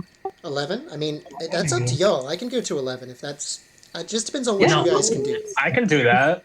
It's I up, can do that. It's I up to you can't, guys. sadly. I have to wake up tomorrow early. Okay, So well, I can do that's 10:30 though. okay. 10:30. That's fine. If you guys do have to go, the scenes that I'm going to be doing, they involve like Simon and Cornus. So we're going to go ahead and switch back to them actually, and then we're going to switch over to Ivy and Escalon and Beatrice. And presumably like Kaon. Presumably, perhaps, or perhaps there's more trickery going on. Oh, Oh, no. Oh God. my. Oh no. Oh Okay, no. so Okay. switching back to Simon and Cornus. It takes you a while, but eventually you make it through the woods. And you come across the cave that the nature spirits had mentioned to you, Cornus. And you can feel the immensity of it, as if it's sort of has its own sort of gravity in a way. It's almost as if it's like pulling you into the darkness of the cave. Alope goes before them, and she nears the cave, gives it a little sniff, and then her hairs stand on end, and she runs back towards them. Got it. And yeah, you can feel there is something very powerful and very old here, Simon. Well now, that's just not good. You're not sure if it's not good, if it's like not good or not. It's something ancient, but you're not sure if it's like good or evil or what exactly. It could be benevolent. Maybe. I mean, Dad, you're pretty ancient and powerful, but you're not evil.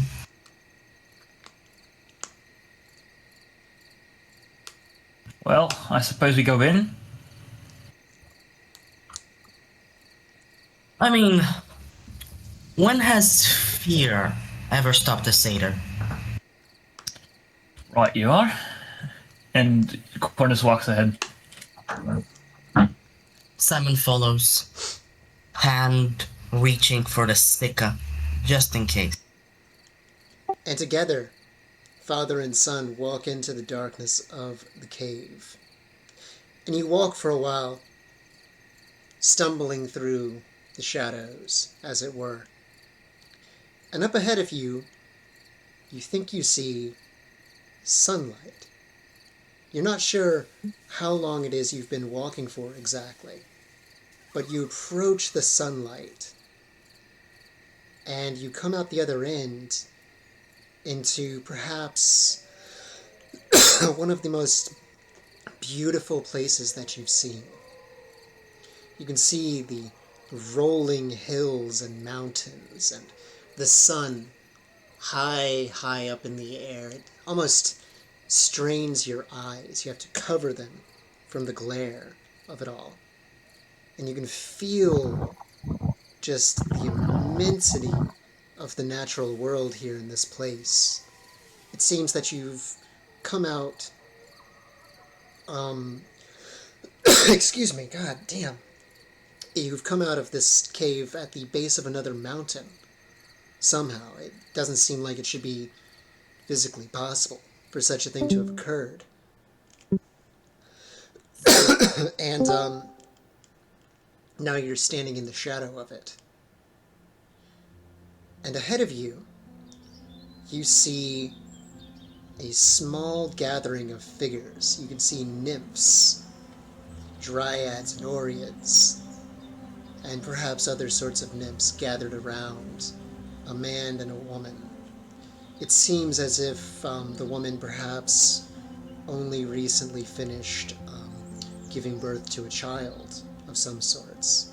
She sits there peacefully in the natural world, and she has her baby held close to her. And the man, as you examine him, is one that you recognize as being Lord Hermes. And he seems just absolutely just thrilled in a way. You've never seen someone smiling just so much, having so much happiness within them, just so much glee almost. How do you react to this? Simon approaches slowly until he sort of becomes part of the crowd gathered around them. And as you get closer, sorry, go ahead, my bad. No, he's just gonna look in a bit of a hint of confusion and an awe at the scene. And how does Cornus react to this?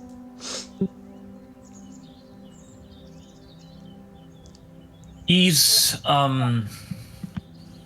staring, and for the first time he's not like yapping. He's not going out of his way to say something witty or compliment himself. He's just staring, and he follows Simon. You, by the way, you said that which god is in front of us? Hermes. I don't know if I gave Max the lore drop. Hermes is probably Cornus's father. Oh, okay. Yeah, it was hinted at in the previous campaign. Wow. It's like the whole family is gathered for a reunion. Maybe that's why he's standing there in stunned silence. He's seeing his father again. He's just blown away by it. And what happens? What do they see? Who is this woman? She appears to be... she has sort of this golden brown sort of hair. And you notice the texture of her skin almost seems wood-like, like maybe a dryad of some sort. And she lifts the baby from her arms up to Hermes, who carefully takes the child into his arms, and he just stares down at him, and you notice it seems to be like a satyr, almost, perhaps. And Hermes, he speaks and he says, "Oh, look at you. Ah, I have a feeling that you're going to do wonderful things for the gods, my child. For the world, even. And I think I know a name for you. For all things, Pan." And how does Simon react to that? His eyes just go wide.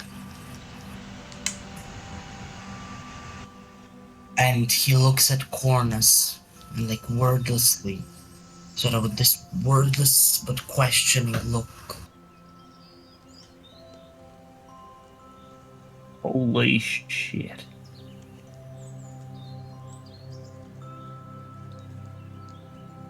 And he just falls down on his knees, honestly. And as you do, you notice that the surrounding area seems to darken, and then slowly begins to fade into the blackness, vanishing before your eyes.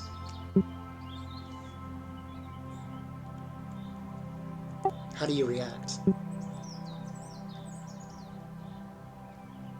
Simon just sort of looks around a little confused, standing to his feet. And you hear another voice in the darkness with you. And it's warm in a way, but it also has this power to it, very much like a sort of fatherly kind of voice. There was never really any place quite like Arcadia. It's a beautiful, wonderful place. It was my home. I'm glad to see that you made it here, Satyr.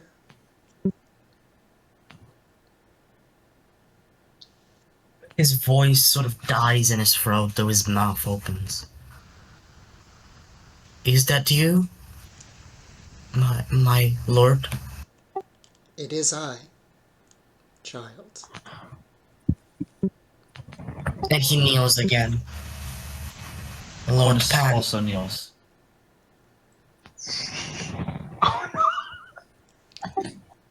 And Pan continues, he speaks, and you notice that there's this sort of tiredness to his voice, almost as he does so.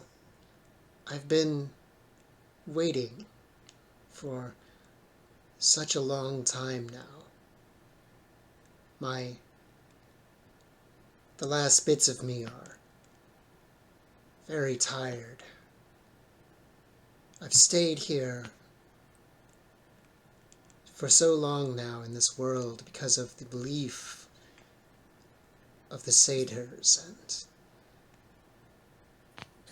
I wish to sleep.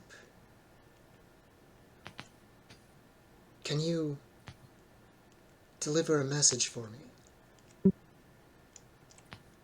A message? And he sort of corrects himself. Surely you speak to my father instead. He is an elder of our kind. No, child, I speak to you. This is your fate, not your father's. And he looks Pan in the eyes. Of course, I'll deliver the message. And he says to you, with a sort of sad look upon his face, tell them to let go. Tell them to let me rest. And that it is up to you and to all of you that remain to take care of the natural world now.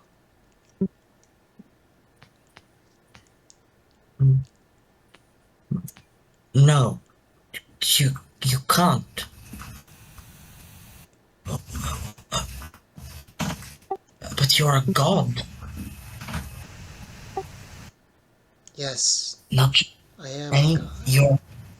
you're the great god Pan. And even gods can fade. You should know as such. Is that not what fate befell Selene and Helios? But no. Okay. What will we do without you? Carry on. That is the most important thing, is to carry onward. Hope. My Who would lord, be- if I may. Selene and Helios, they were replaced. Artemis for the moon and Apollo for the sun. Who replaces you? Does anyone? There will be others connected to the natural world, but my domain has been weathered away through time and through the actions of men.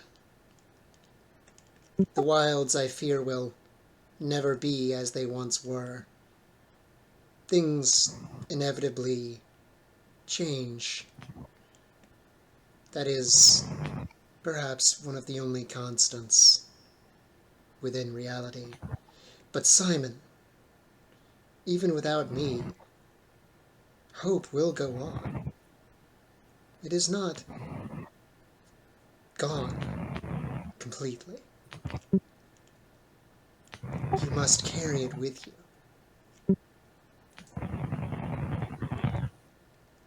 Simon sort of looks down. And all the while, you see Alope sort of whimpering as she looks at the god. She's laying at his feet and whimpering. How can hope go on if the Lord of the Wild is gone? Nothing is ever gone forever. Often, it only changes form. But nothing is ever truly gone forever, Simon. Is that what happens when our kind dies? That's right. You are reborn as something else in the natural world. Perhaps the same will happen to me. Perhaps one day there will be a new god of the wilds. But you say then that from now on the great god Pan is dead? I have been for some time. What I am now is just an echo of what I once was. A shade. Simon finds it in himself to chuckle lightly. Echo. Echo. Did you not know her? I knew of her. Yes. I want to. You Well, from the stories I've heard, you actually sired a child with her once. I want. Out of character, is that really something that happened? Shit. Fucking-lutely. The Pan was the god of echoes. Huh. This is what I get for not brushing up on my Greek myth. Shit. Yeah. And okay, I got this. He goes silent for a moment, and he seems almost confused for a moment, as he's sort of whispering. Right. I can remember now. Yes. That's right. Mhm.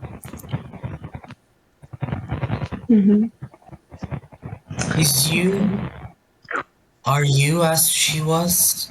Reduced to just a voice?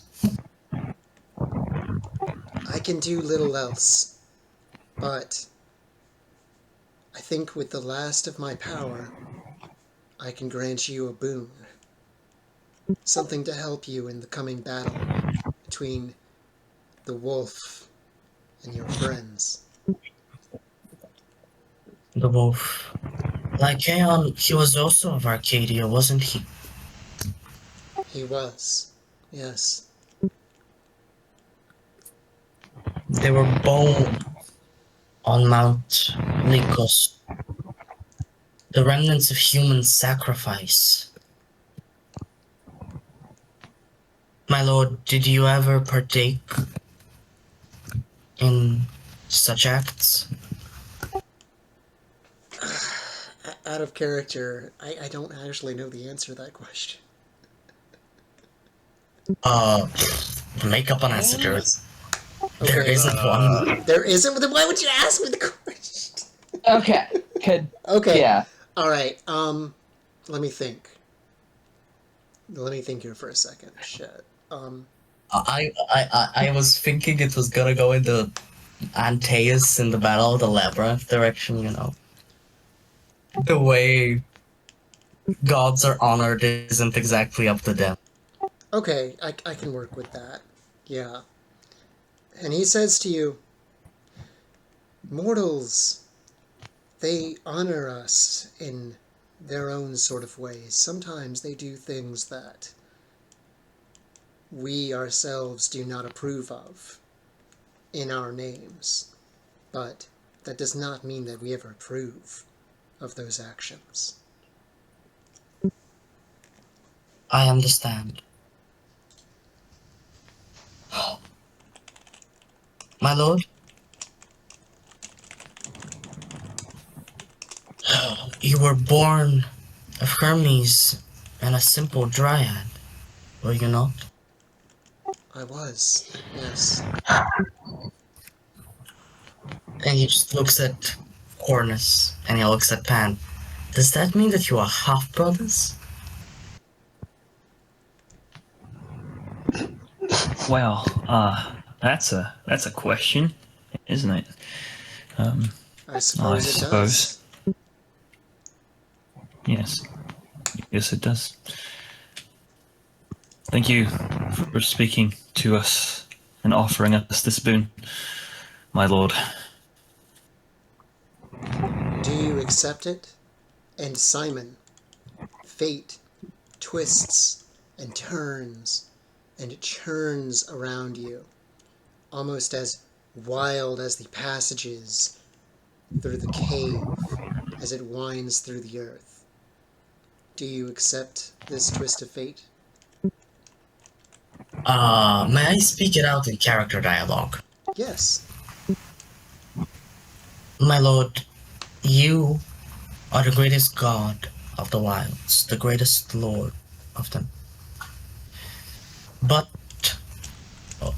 what I know for certain is that we are also gods of the wild, spirits of it. I accept your boon, and I thank you. Very well then, my child. And you feel power suffusing through your form, Simon, invigorating you. And I'll send you a message real quick to get the details about that.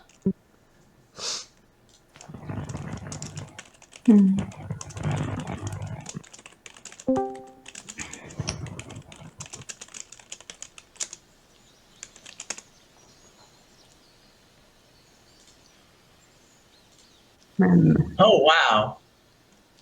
why do I feel like crying? And as That he is grants you your boon, Simon, the darkness in the cave is lit by an emblem floating above your head. A glowing green leaf.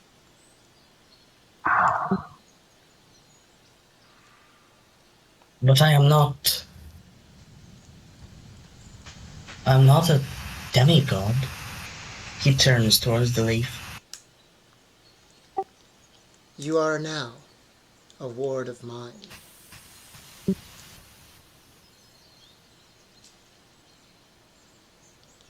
And a part of my will live on through you.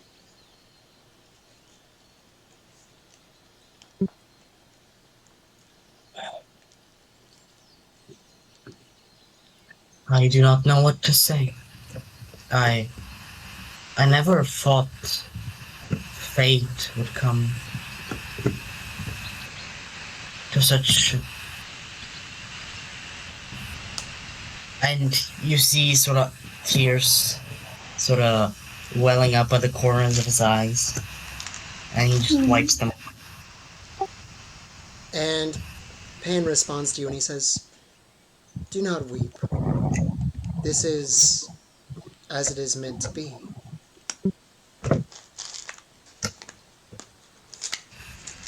It is. Well, when winter comes, it is always followed by spring. He sort of smiles through the tears. Maybe it will be like that too, right? And he turns towards both elder satyrs.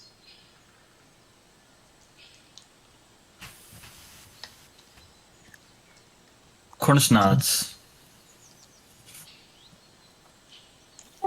Perhaps. But I feel thin now. Goodbye, Simon. And you feel the presence recede away from the cave.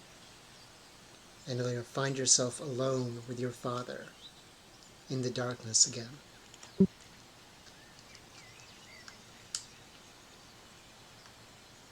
Simon sort of drops to his feet, exhausted. Well, now, that was weird.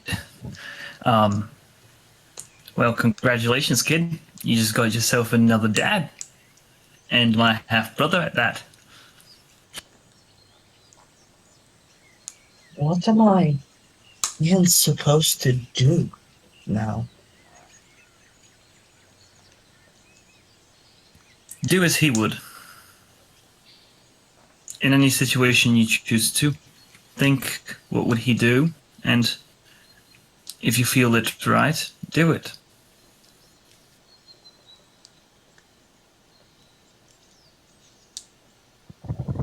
Thank you, Dad, for the advice. I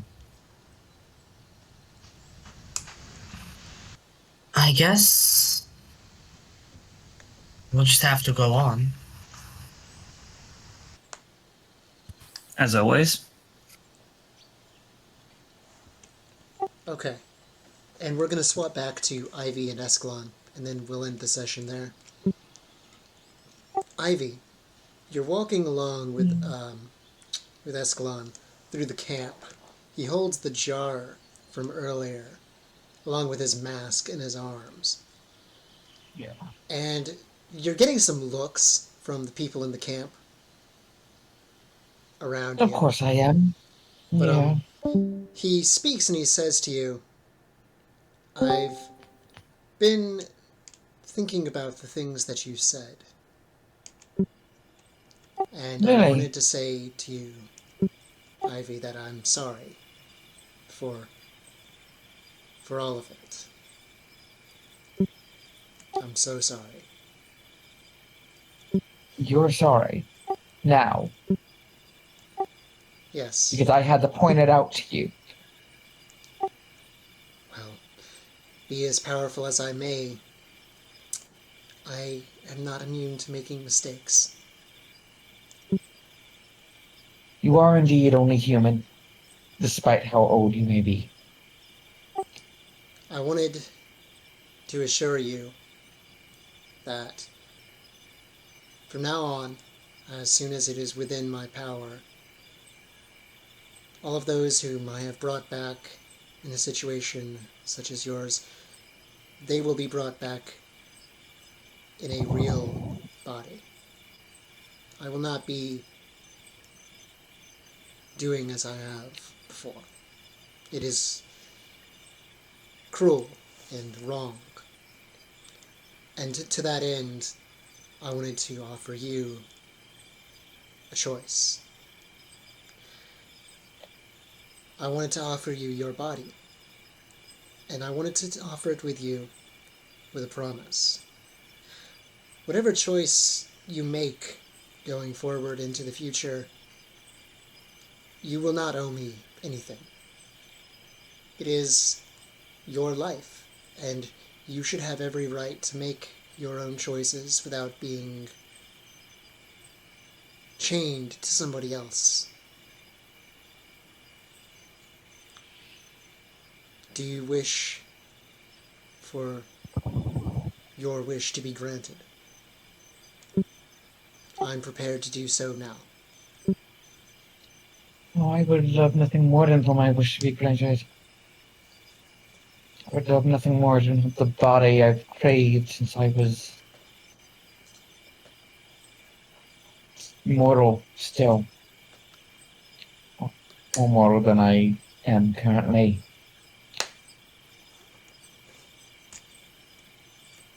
But I don't want it from you. I You see. put me in this thing. You made me into something that every day makes me feel inhuman. The gods have never given me anything. You've really given me a second chance to live, but what life is this? I agree with you, which is why I'm offering the chance to try and make things right, I suppose. What makes you think you can make things right? What makes you think that's your decision? It's not. That's why I'm offering you the choice.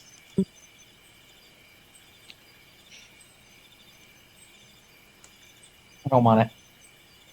I'm going to find my own body, my way, my choice, my life. You want to take your spying out of me? You can do that. I don't care anymore. I'm realizing now everything I do on my own. My mother's never helped me. The gods have never helped me. People back when I knew alive never helped me. My own lever fucking.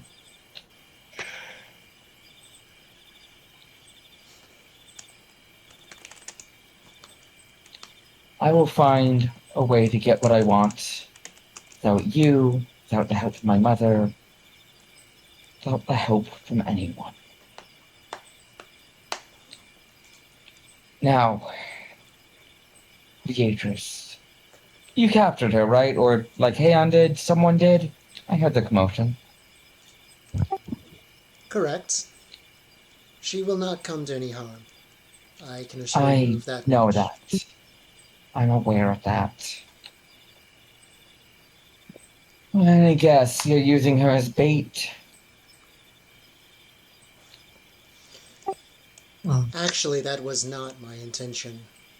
But unfortunately, that seems to be the way things have worked out.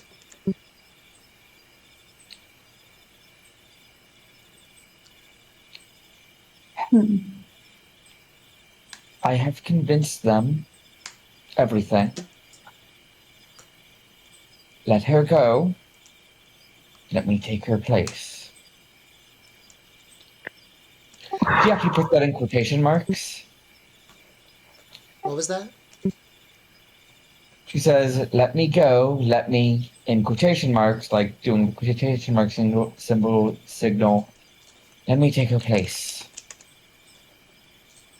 It'll endear them to trust me more if I make a sacrifice of such. He considers what you're saying for a moment, and he says in reply, I was going to allow both of you to leave. But if you wish to remain here in her place, then that can be arranged. Though I would not recommend it.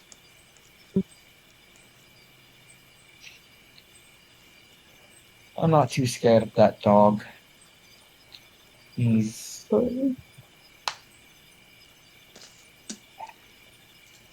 You and I both know what men like him are like. And how to work around them.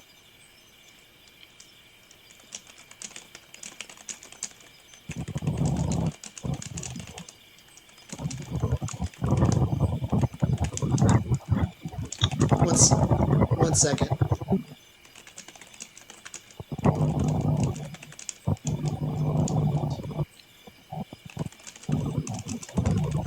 You're fine.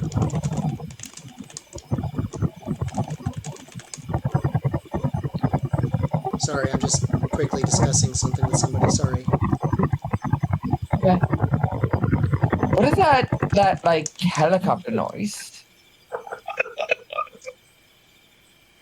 I just realized I was muted. That sounded exactly like a helicopter taking off. It sounded like, Yeah. you know what it sounded like to me? It sounded like a pulsar. Like the sounds you Yeah, hear from a something like pulsar. that. So are you flying? Yeah, are you flying, Darcy? No. anyways, I intend to speak with Beatrice before I release her. There are some Alright. things that I feel she has the right to know, if she wants to know them. But she will not come to harm, and she will be released after all of this is over. And if I can have any say in it, none of them will come to any harm.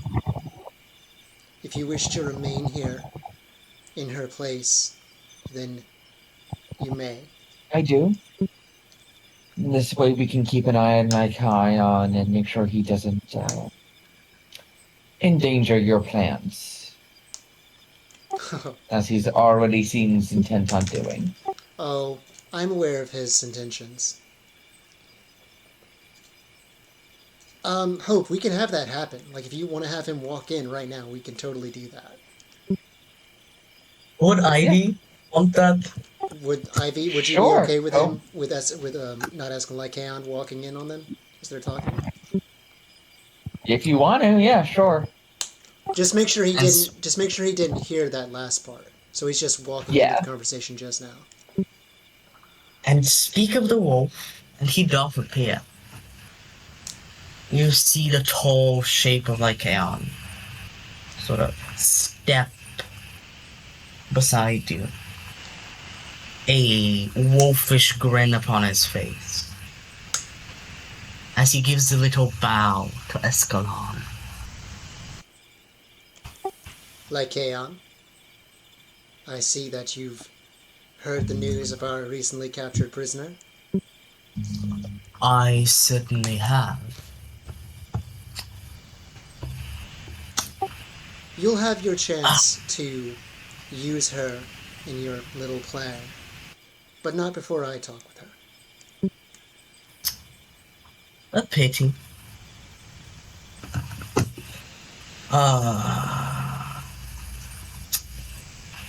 And if they do not come, if they do not take the little bait? Am I to be allowed to do with her as I please? And Escalon has an immediate reaction. His eyes narrow as Ivy, yeah. Ivy will. as Lycaon feels a pressure lock around his neck, and he feels himself lifting off of the ground. And Escalon says in a very deadly, serious noise, and he says, "You will do nothing that I do not demand of you to do, that I do not order you to do. Even in Arcadia, I am watching. Do not forget that, little king." You see Lycaon's fingernails sort of go to his throat as he claws at it as if it's an invisible chain. I would have simply let her join my pack, He won't. as I already have done with two of them. I will join your pack instead. You? And as you say that, Escalon releases him and allows him to fall to the ground. Lycaon thumps. You, little girl. When I get my body back, I will join your pack. He rises up to his full height.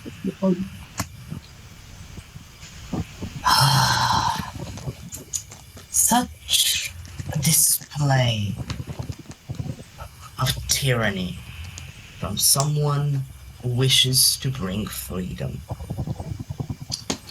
And he looks to you, Lycaon, and he says, "Perhaps, but I can tell you this much, King of Arcadia.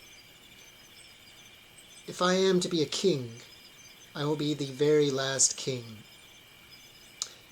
ever to hold any reign over humanity, and my throne will weather away like sand in the breeze. It will not last for long." Yes, I have heard such. All great kings and leaders of revolutions say so. We will see, but for now, my lord, I shall do as you ask. But I do not want you in my pack.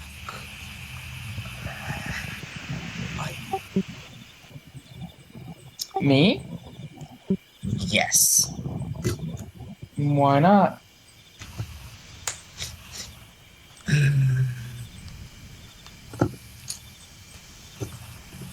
There are many reasons.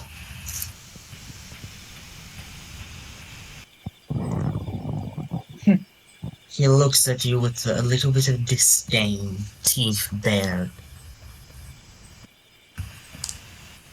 I do not trust you enough to allow you inside. What, do you think I'm going to break free of the control you have, like how your other, like Halcyon has? You are a sorceress. So is she. She was born She is- mortal. And now she is the ward of the goddess of magic. Bah. Do you think I do not know that? Then why would you want her and not I if we both if we are both capable of magic? If anything, she's better at it than I am. Yes, but you are old and wise. Clever. She is a little girl. She is prone to being molded You are already set in stone. I want a daughter. I do not want a servant. And as Lycaon continues to speak, Escalon's disposition just steadily seems to decline. As he just stands there, just staring at him. Lycaon looks at Escalon. You have lost to the god, much to the gods too, have you not? I have. You would understand my want. And Lycaon seems to look a little, almost insulted, and it's something almost human in him. Do you not know what they took from me? He remains quiet, allowing Lycaon to continue. Did you not tell you this in the stories? I've he heard the looks towards, stories. Get to your point. and he looks towards the sky. Are the stars visible? They are.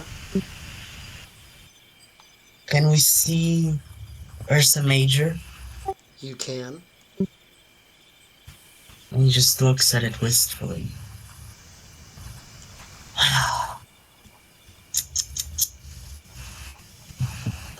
They do not tell you this in the stories, but she was my daughter.